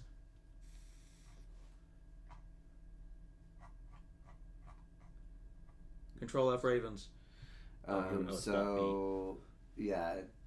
Linebacker on IR, defensive tackle, linebacker. These are all from last year. Yeah, their defense is beat up. Yeah. Is Caleb Williams the kind of quarterback who can take advantage of that? Yeah, I think so. I think, it's the Chicago Bears. Let's see, they're only without Austin Booker. I don't know. I think the Chicago Bears. I think they can still win this. I think that they're gonna come in. They're kind of fighting for. Because they're. I don't know why I'm going here. The Chicago Bears are on a 4-game win streak. They've been close too. The Raiders and Commanders, they both only squeaked by with 1 point. Yeah. This is funny to me that Green Bay's first in the division with 4-1-1. It's the loss from Detroit, but that tie is doing so much heavy lifting right now. Yeah, no, I think Chicago wins this game. Yeah. It does feel like one of the you're talking about get right games. This does feel like it should be a get right game for the Ravens. But I don't know, just the way Derrick Henry, the whole offense just kind of seems like, maybe Lamar Jackson is just like, Lamar Jackson is so much of an MVP if he comes back and they just start winning games, even if they don't make the playoffs. If it's kind of like, they just come off and rattle off like 4 or 5 wins in a row. Like, man, like actual MVP like Lamar Jackson's up there, especially for that team. Because if you have Derrick Henry and he's not, doing Derrick Henry things, it kind of takes away from the whole point of having someone like Derrick Henry. Yeah, I think that's why Derrick Henry's been so bad this last month. Yeah, is because he doesn't have Lamar Jackson to take off pressure from him. Exactly. People are just stacking the box because they're like, okay, we just stuff King Henry. That's it. But you're still taking Chicago? Gotcha. It's hard. Yeah, I'm gonna take. No, I'm taking the Ravens. They're at home. I'm taking the Ravens. Okay. If Lamar Jackson is back, I mean, it sounds like he's returning to practice. He's questionable. It seems like he's going to be playing. No, I'm taking the Bears. All right. Great. I'm going to say 28-21.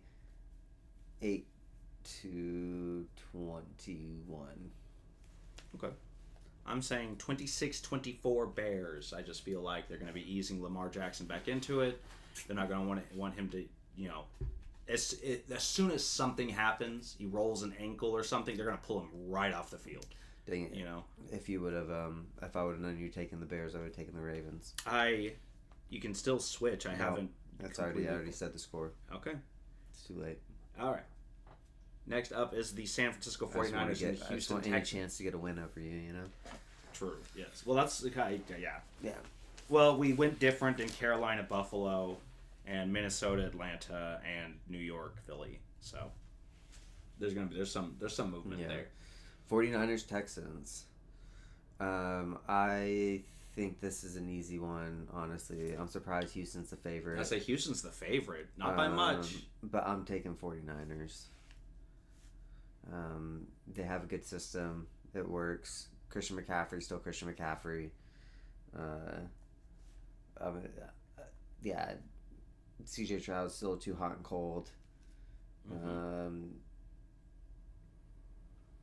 Seems like 49ers defense kind of locked down the Falcons, so I don't know anybody on the Texans who's going to be able to really do anything on the offensive side, it seems like. So I'm going to say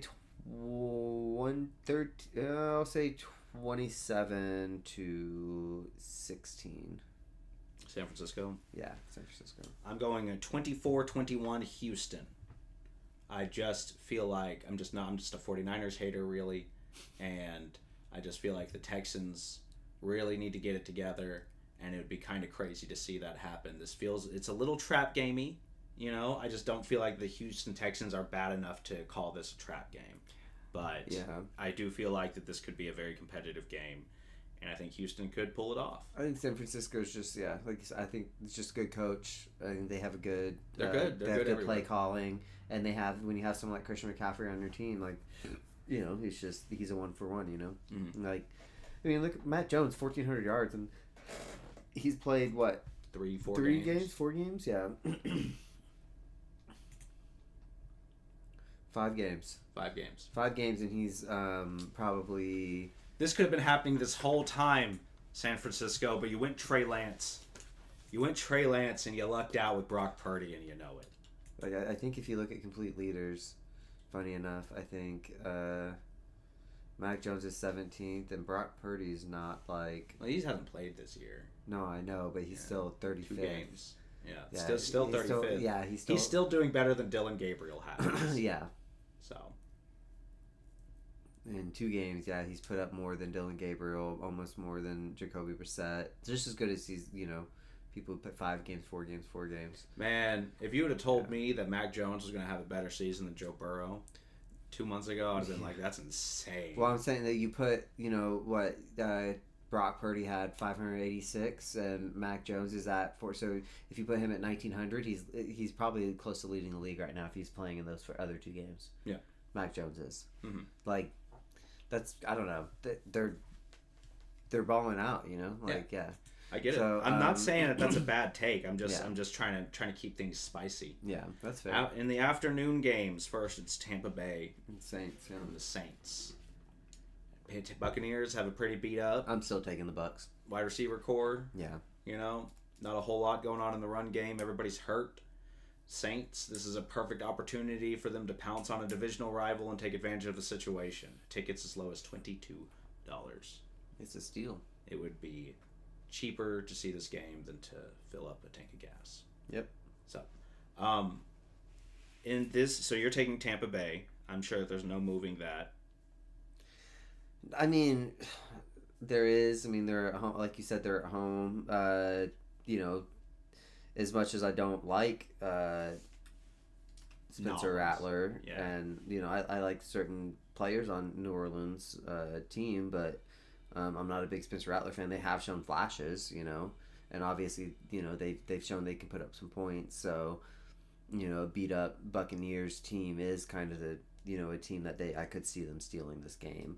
Off of some, you know, crazy, you know, Kamara breaks off a huge run, or Olave gets like another like 70-yard touchdown pass. You can see the Saints winning this game, but not blowing out the Buccaneers. Yeah. I agree. Yeah, but I'm still gonna take the Bucks though. I will be different. I'll take New Orleans. Wow. Yep. I'm gonna say Bucks are gonna win 24-20. And that's not off of field goals to get there. It's off of mixed extra point. Just to get spicy. I'm saying 27-24 New Orleans. And it's just New Orleans are just able to take advantage of a beat-up Buccaneers team. That's it. There's not a whole lot to it. They just they just go down and score a few times, a few punts. Buccaneers try, but Baker can't get it done. Nothing against Baker. It's just a tough game. It's a divisional game. Yeah, just you know? It's any given Sunday. You know. Yeah. Broncos Cowboys classic matchup. Yeah, $301 for tickets. A stark difference. Huge. That's the Bo Nix effect, baby. This is gonna be a good game. Honestly, I think it will be. I think this is a good afternoon game. I feel like this could be a shootout. Yeah, this is gonna be a. Oh no, I don't.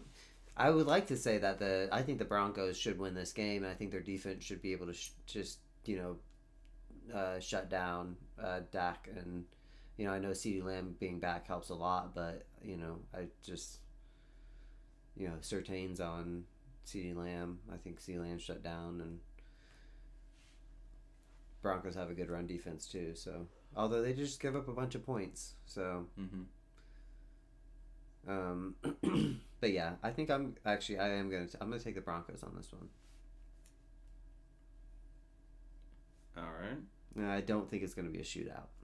What do you think it's gonna be? I think it's gonna be another ugly win for the Broncos, and their defense is gonna do it for them again. And it's gonna be like, man, this is actually a boring game. And it's gonna be like, why is Fox playing this right now? 17 to like CBS. 17-9. Ooh, that is a rough game. I'm going the opposite. I said 40-38 Denver. I think this is gonna be an absolute shootout. They're gonna be fighting for it. This could be game of the year type shit.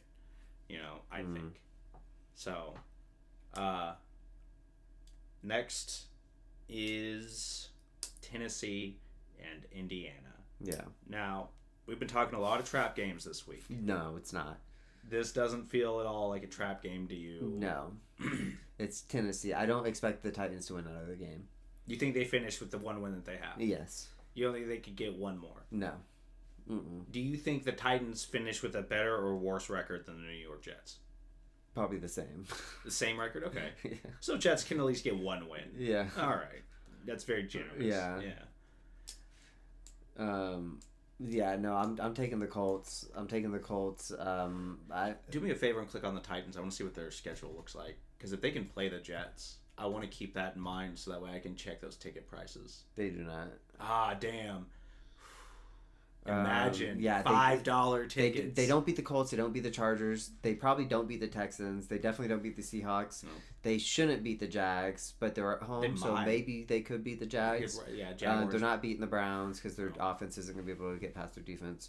They're not beating the 49ers, not beating the Chiefs. They could beat the Saints and the Jaguars again. I think they could get 2 wins out of that. Yeah. I think they could beat the Saints, and I think that they could beat one of those Jaguars games. Yeah. And not because I just think the Jaguars would just choke it away. I think it would just be one of those like, oh, I can't believe we didn't see this coming. And it's just like, maybe, you know.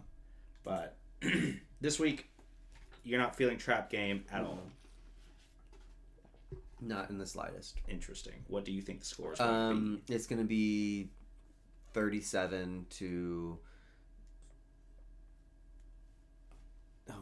I have a hard time giving them. I'm gonna say 37 to 19. That's a good one. I also think it's going to be Indiana. I don't know if that's scoregami or not, but it sounds like it could be. You see, that's the problem with odd numbers. Yeah. Is because you're just other than 21. Yeah. And 9 are like the only two that you can really be like, that's what I think it's going to be.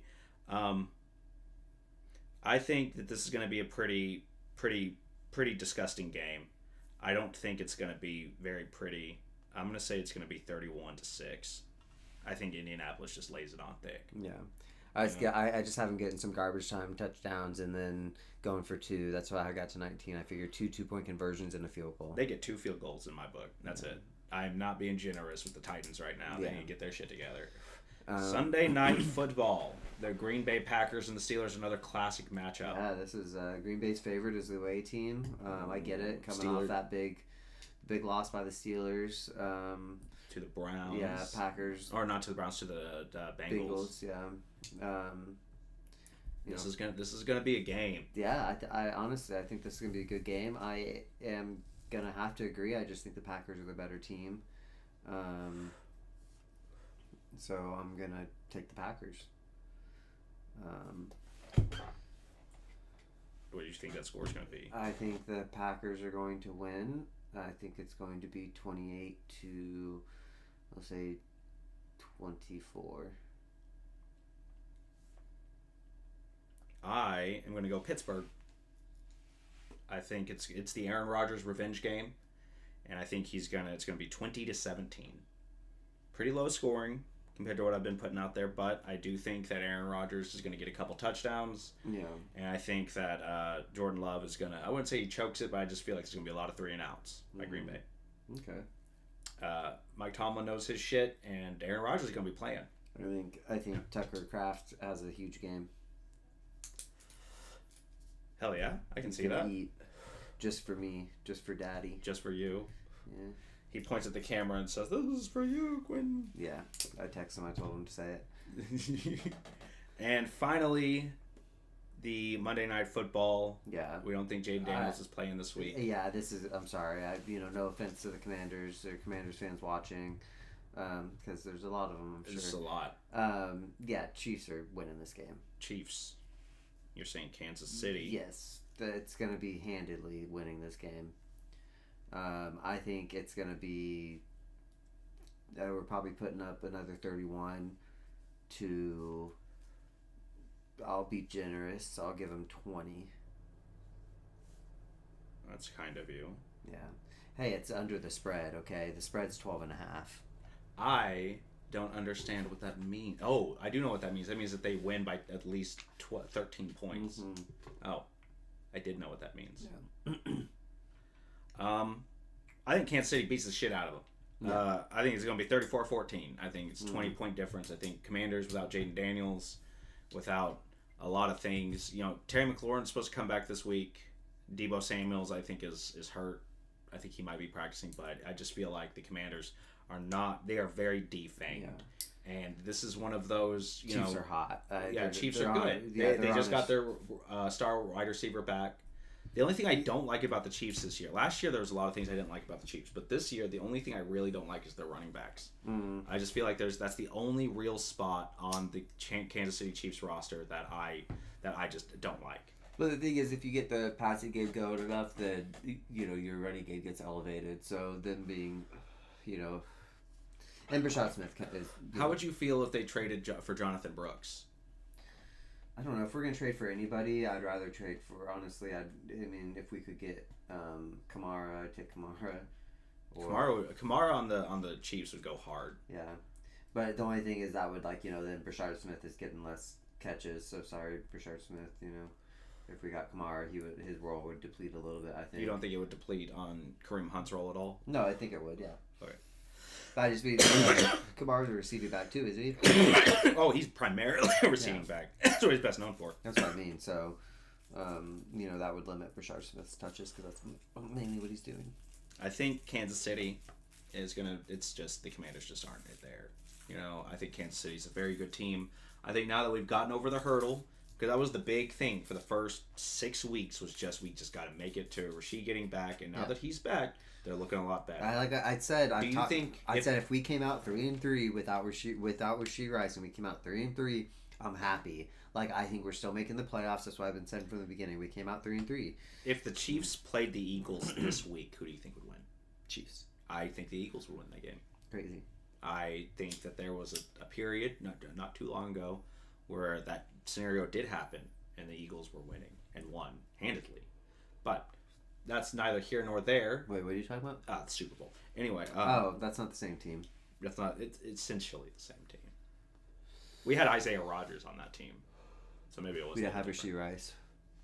Oh shit! Yeah, man. Quinion has not been doing as good this year. He's been doing fine, and people are like, "Oh, he's shutting down this guy and this guy." It's like, yeah, but he's letting other guys like Jordan Addison just carve him up. So, it's not like he's unstoppable. He's just really good against some of the big guys, the star guys. All right, that is Week 8 predictions. I think now we should go through our fantasy teams after that. Good streams, but for now, we need to check on these guys. We kind of looked it over earlier. Was that before the stream? Yeah. Yeah. This is my team. I am now 3-4. Genty kind of killing me. Yeah. I can now move Josh Allen back. You never have to look at Justin Fields again. That's true. You'll never. That's a free waiver pickup. Pick up anybody. You're gonna have to move Genty and Thomas. I'd put in Metcalf for sure. Yeah. And then probably J.K. Dobbins. That's a good pick. And then defense, I'll have to probably drop Justin Fields for one. And the rest of that I'm fine with. Okay, so then let's add a player. Colts defense. Oh wait, they're not. Are they playing anybody? Yeah, they're playing Tennessee. Tennessee, that's an easy pickup. That's what I was on the Colts defense. Man, I get the Rams defense has been doing pretty good, but I would hold on to them. You could drop Tony Pollard. You could drop where was Justin Fields? Keon Coleman. I would drop Keon Coleman. Actually, yeah, I was gonna say Justin Fields. Justin Fields is the easy one, but you can pick up Keon Coleman. I would see if there's anybody.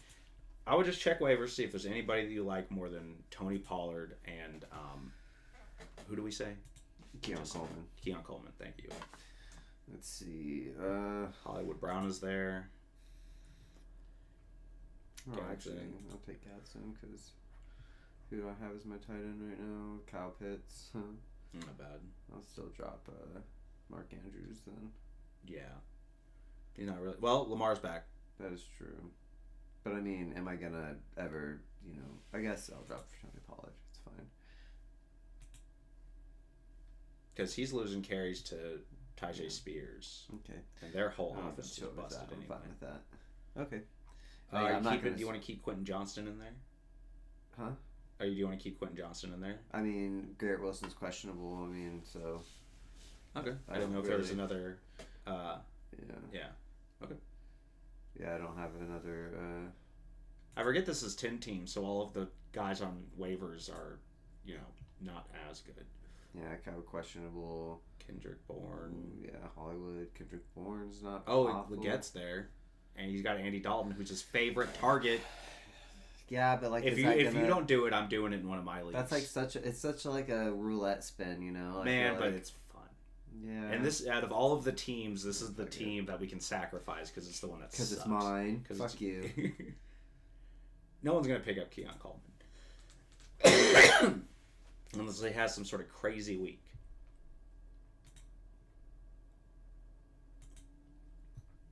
Ooh, I do think I think that could pay dividends. Honestly, we'll see. I'm doing it in one of mine. I guess don't I still have Leggett in one of these? I don't know. Let's see what the future looks like for you. Oh, he's playing. He's keeping up with it.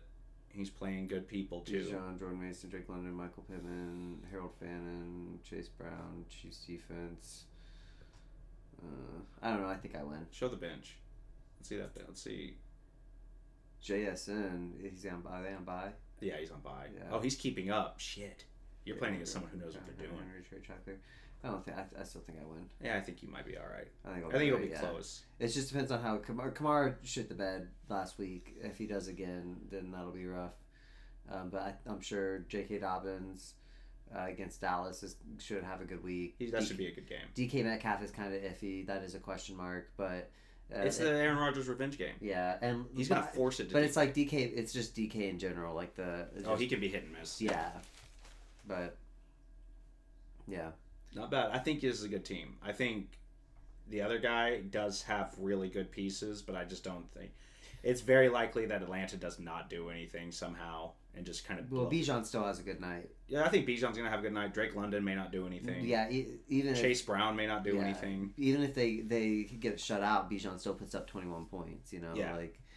So it's Bijan's gonna do like Bijan things like no matter what. Do you think Bijan should be the number one fantasy pick next year? Bijan is the best running back in football right now. There's also that's true. But right now, Bijan's number one. Like he is the best. Christian McCaffrey's close, but Bijan's just younger. Christian McCaffrey is really. Yeah, but I think they both have the same exact skill set. Kind of. It's just Bijan's younger. CMC's seeing his.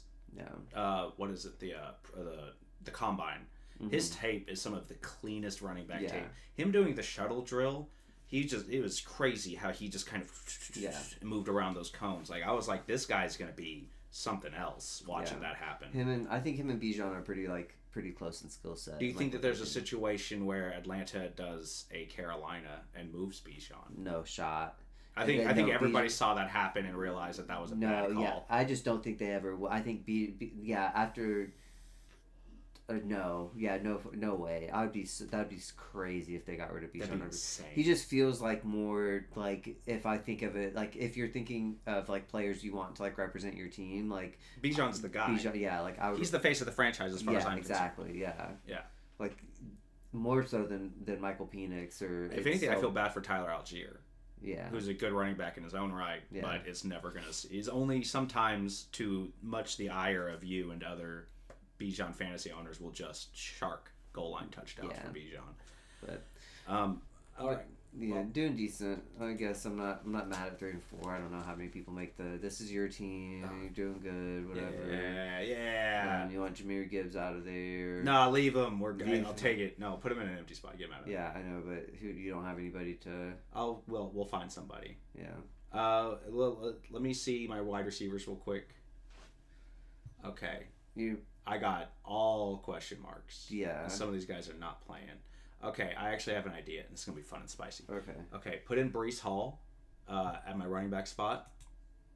Okay, and then move in Ibuka? No, Kyle Pitts. Kyle Pitts into your flex? Yes. Okay. And then Ibuka to JSN. Oh. Ooh. Okay. Oh, I still got to do... and then move... Chiefs defense in? Yeah. No? Okay. Ooh, that doesn't look bad. No? That doesn't look bad. No, yeah. I got to keep up with injuries, but... Yeah, you got a lot of questionable, but I think everyone's expected to play. Yeah. You just have to let me know, but... let me... Projected to win. I'm projected to win. I don't know if he's keeping up. No, well... He still has Sam Laporta playing. But it looks like he still is, because he has... He has Mike at little Lions defense. Oh, I don't know. Yeah, hard to tell. Yeah. So I could if he replaces his tight end. So let me add some players because I'm not keeping Amari DiMarcado. Wow. It's been 2 weeks since I was on his bandwagon, and he's done nothing but ruin it for himself and everybody else. Give me DJ Moore. Okay. Insane. He's even available.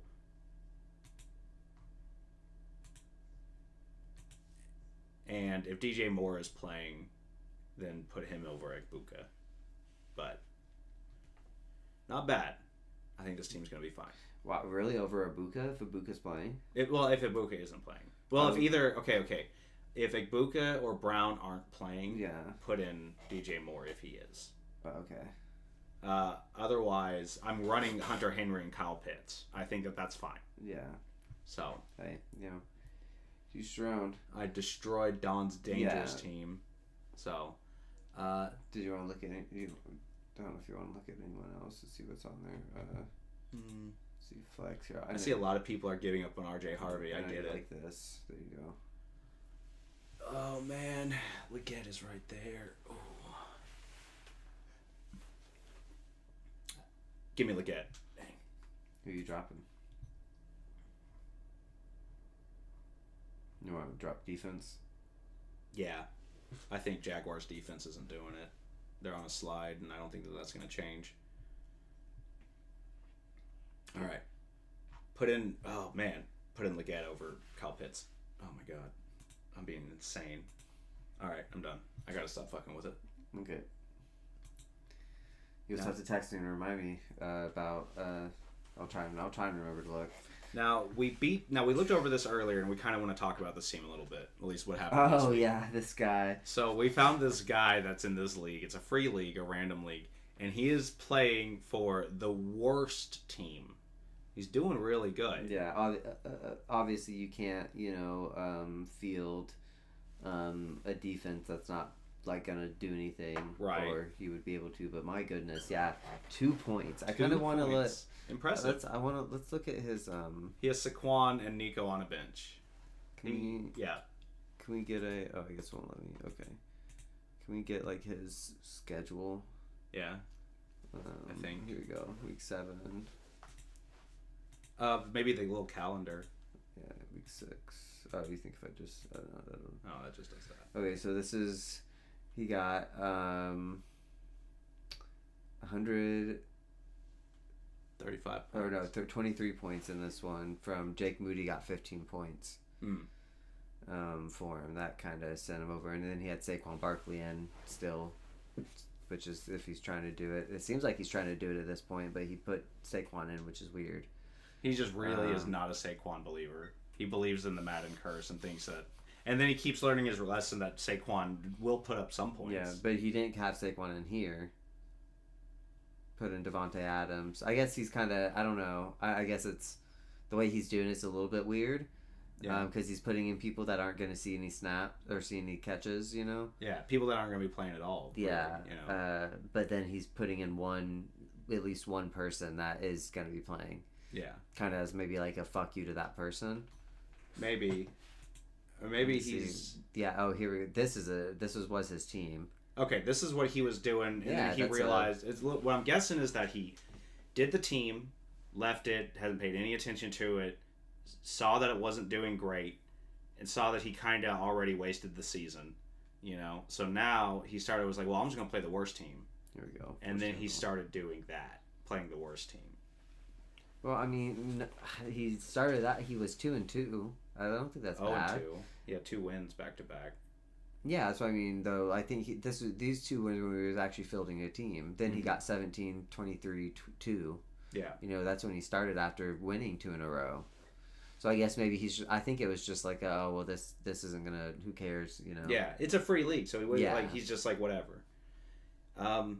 But yeah, I kind of want to keep up with him as the season goes on. Yeah, and see how bad he's doing. Yeah, because his 2 points is pretty impressive. 2 points is very impressive. Yeah, that's because it's like you said, it's about the defense. You can go negative defense. You can, yeah. So I want to see if he goes negative. That's really what I'm hoping for. Worst team ever here. But this was his drafted team. I mean, it doesn't, and he has Rashee Rice.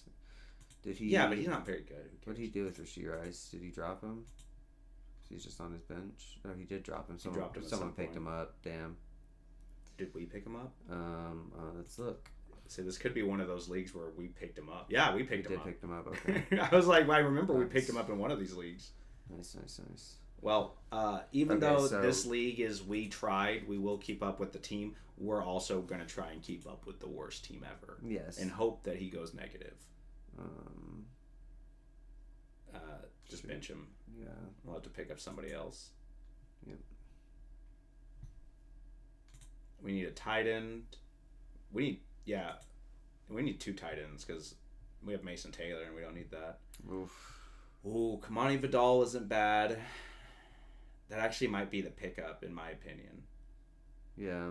At running back, yeah, that's all we have. Yeah.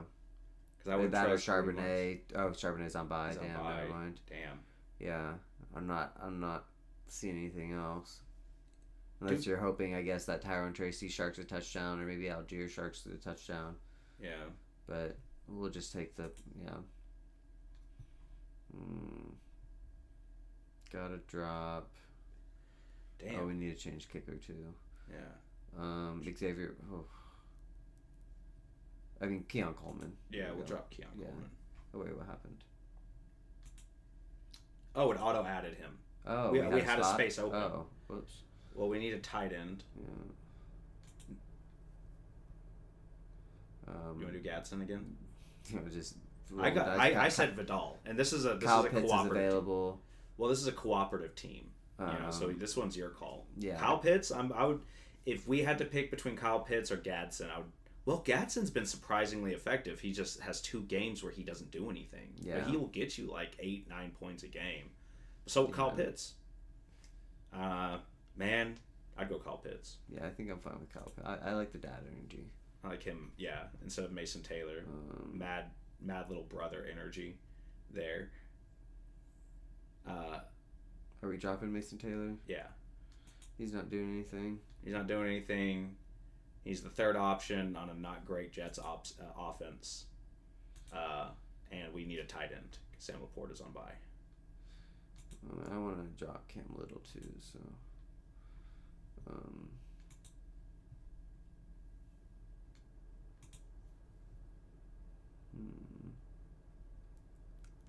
Ooh, everybody's picking up Badgley, the money badger.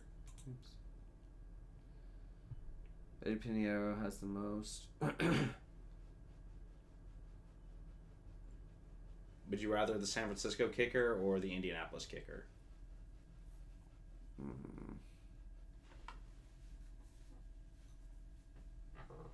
Probably. I don't know. That's a good question. Probably San Francisco. Against Houston, that's not bad. Yeah. Yeah. They haven't had the best luck with kickers this year. Yeah, but he's the one that's got the job right now. Yeah. I would say Money Badger. That's just me. All right, fine. Yeah.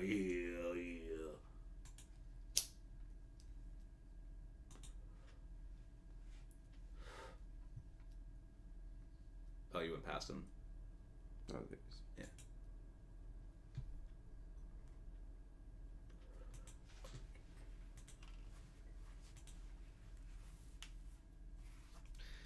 Okay, auto slot him. Okay. Avid Groper, very nice. We have a worst team ever in this one. Oh wait, this is this is just the next week. We are projected to We're gonna win the by Avid Groper. Couple points. Well, he hasn't adjusted a Monroe yet, so yeah, it looks like he's keeping up with it. I think. Yeah, he's just gonna throw Lad McConkey in there or Khalil Shakir, but I'd go Lad McConkey. But I think we win. I think we got this one. Yeah. I think we got it. I think we're fine. Yeah. Do we want Packers defense? Or do we want... Not really, in my opinion. I don't want Broncos versus Dallas either. Yeah. Both of those games are going to be. Neither of those are going to be blowouts. Got the Colts against Tennessee. Yep. Should we get Bo Nix while we're here? Who should we drop? Packers or Broncos? Packers.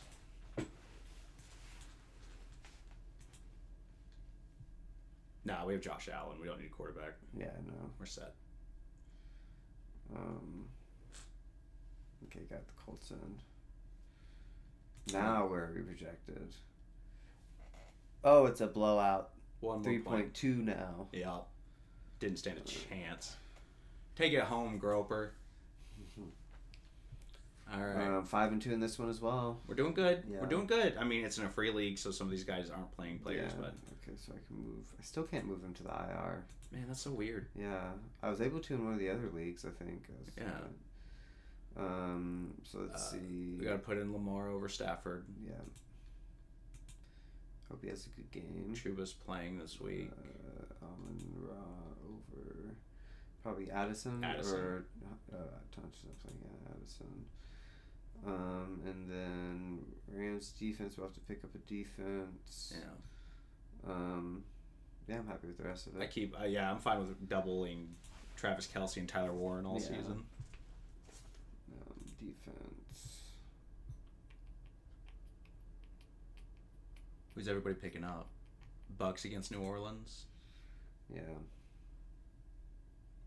Bengals against the Jets. Man, I don't really like any of these defense matchups. Well, I don't like the defenses, but I mean, Bengals Jets might not be so bad. Yeah, so I'm thinking Bengals Jets. Yeah. I think the Jets have the worst offense. They do. Yeah. Even though the Bengals have a pretty bad defense, but I think the Jets offense is worse than the Bengals defense. It's just this is the only thing that I mean. They're averaging 5 points. They're averaging 1 point. Yeah, that's true. Honestly, I think Buccaneers and New Orleans. It's a divisional game. Yeah, but it's Spencer Rattler. He's gonna throw a pick. True, that's true. Drop Malik Neighbors. I was gonna say Malik or.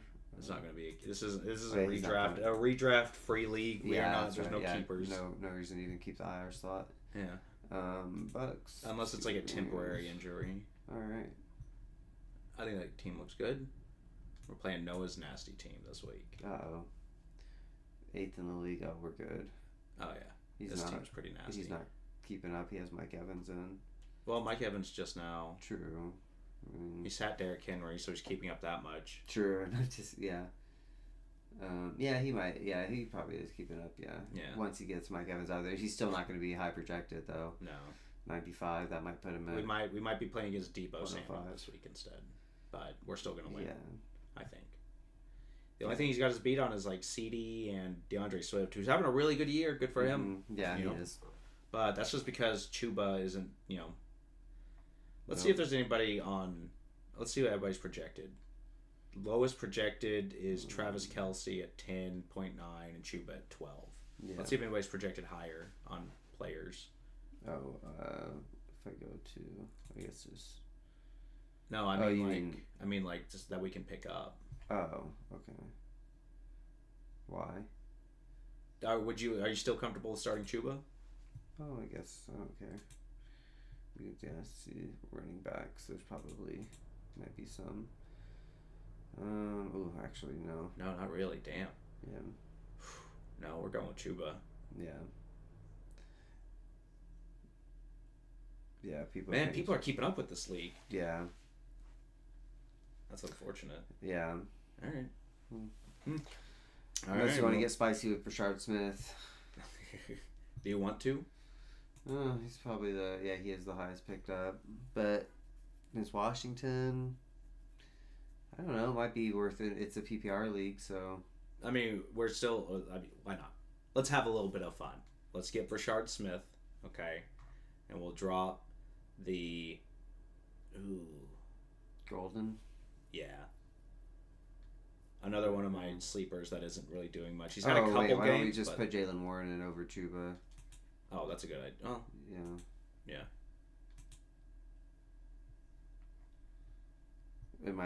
I think that's probably. I think probably Jalen Warren is the better. Yeah, I think that's a good idea. Yeah. I don't know how. I guess how Green Bay's 5th. Oof. Ugh. 5th in run defense. Yeah, but it's Pittsburgh's gonna be playing lights out that night. Yeah. It's Green Bay, it's Aaron Rodgers, all of that shit. Yeah. I don't know. I think it's good. Cool. Okay. Is that the last one? Yeah. Man. So out of which team's doing the best? This one, 5-2. These three are all like 5-2. I think this one's 5-2 as well. No, 4-3, and then 5-2, and mine's 2-5, 3-4. Oof. Yeah, yours is fine. Oof, it's not. No, my team's not doing good. Man, you're starting Leggett this week. You're crazy. Yeah.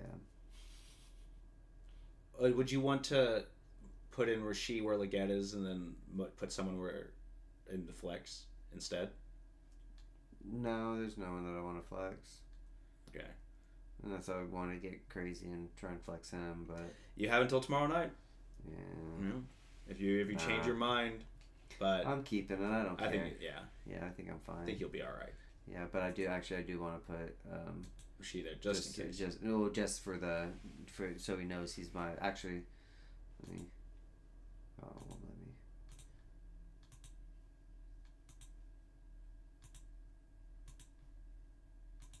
He's my wide receiver 1. God. There we go. Well, all right. Got it. He needs to respect. He's wide receiver 1. I like flexing in my really good players, so that way the person that I'm playing against is reading the list and they're like, "Oh, quarterback, oh, running back. Yeah. These are pretty good." And then it's like, "Well, it's not bad, but I think I can win." And then they hit the flex spot, and it's like, he has Bijan at flex." Actually, I should. That is, that's funny. Damn it. All right. Yeah. But yeah, that's all the teams. So yeah, your team and our second team. Everything that I've touched is great. This one's 4-3. This is the one. But the funny thing is, this is the one that we thought was going to do better, because this was the one that we actually we talked about together. This one was where we drafted, and it was I draft one, you draft one, just each round.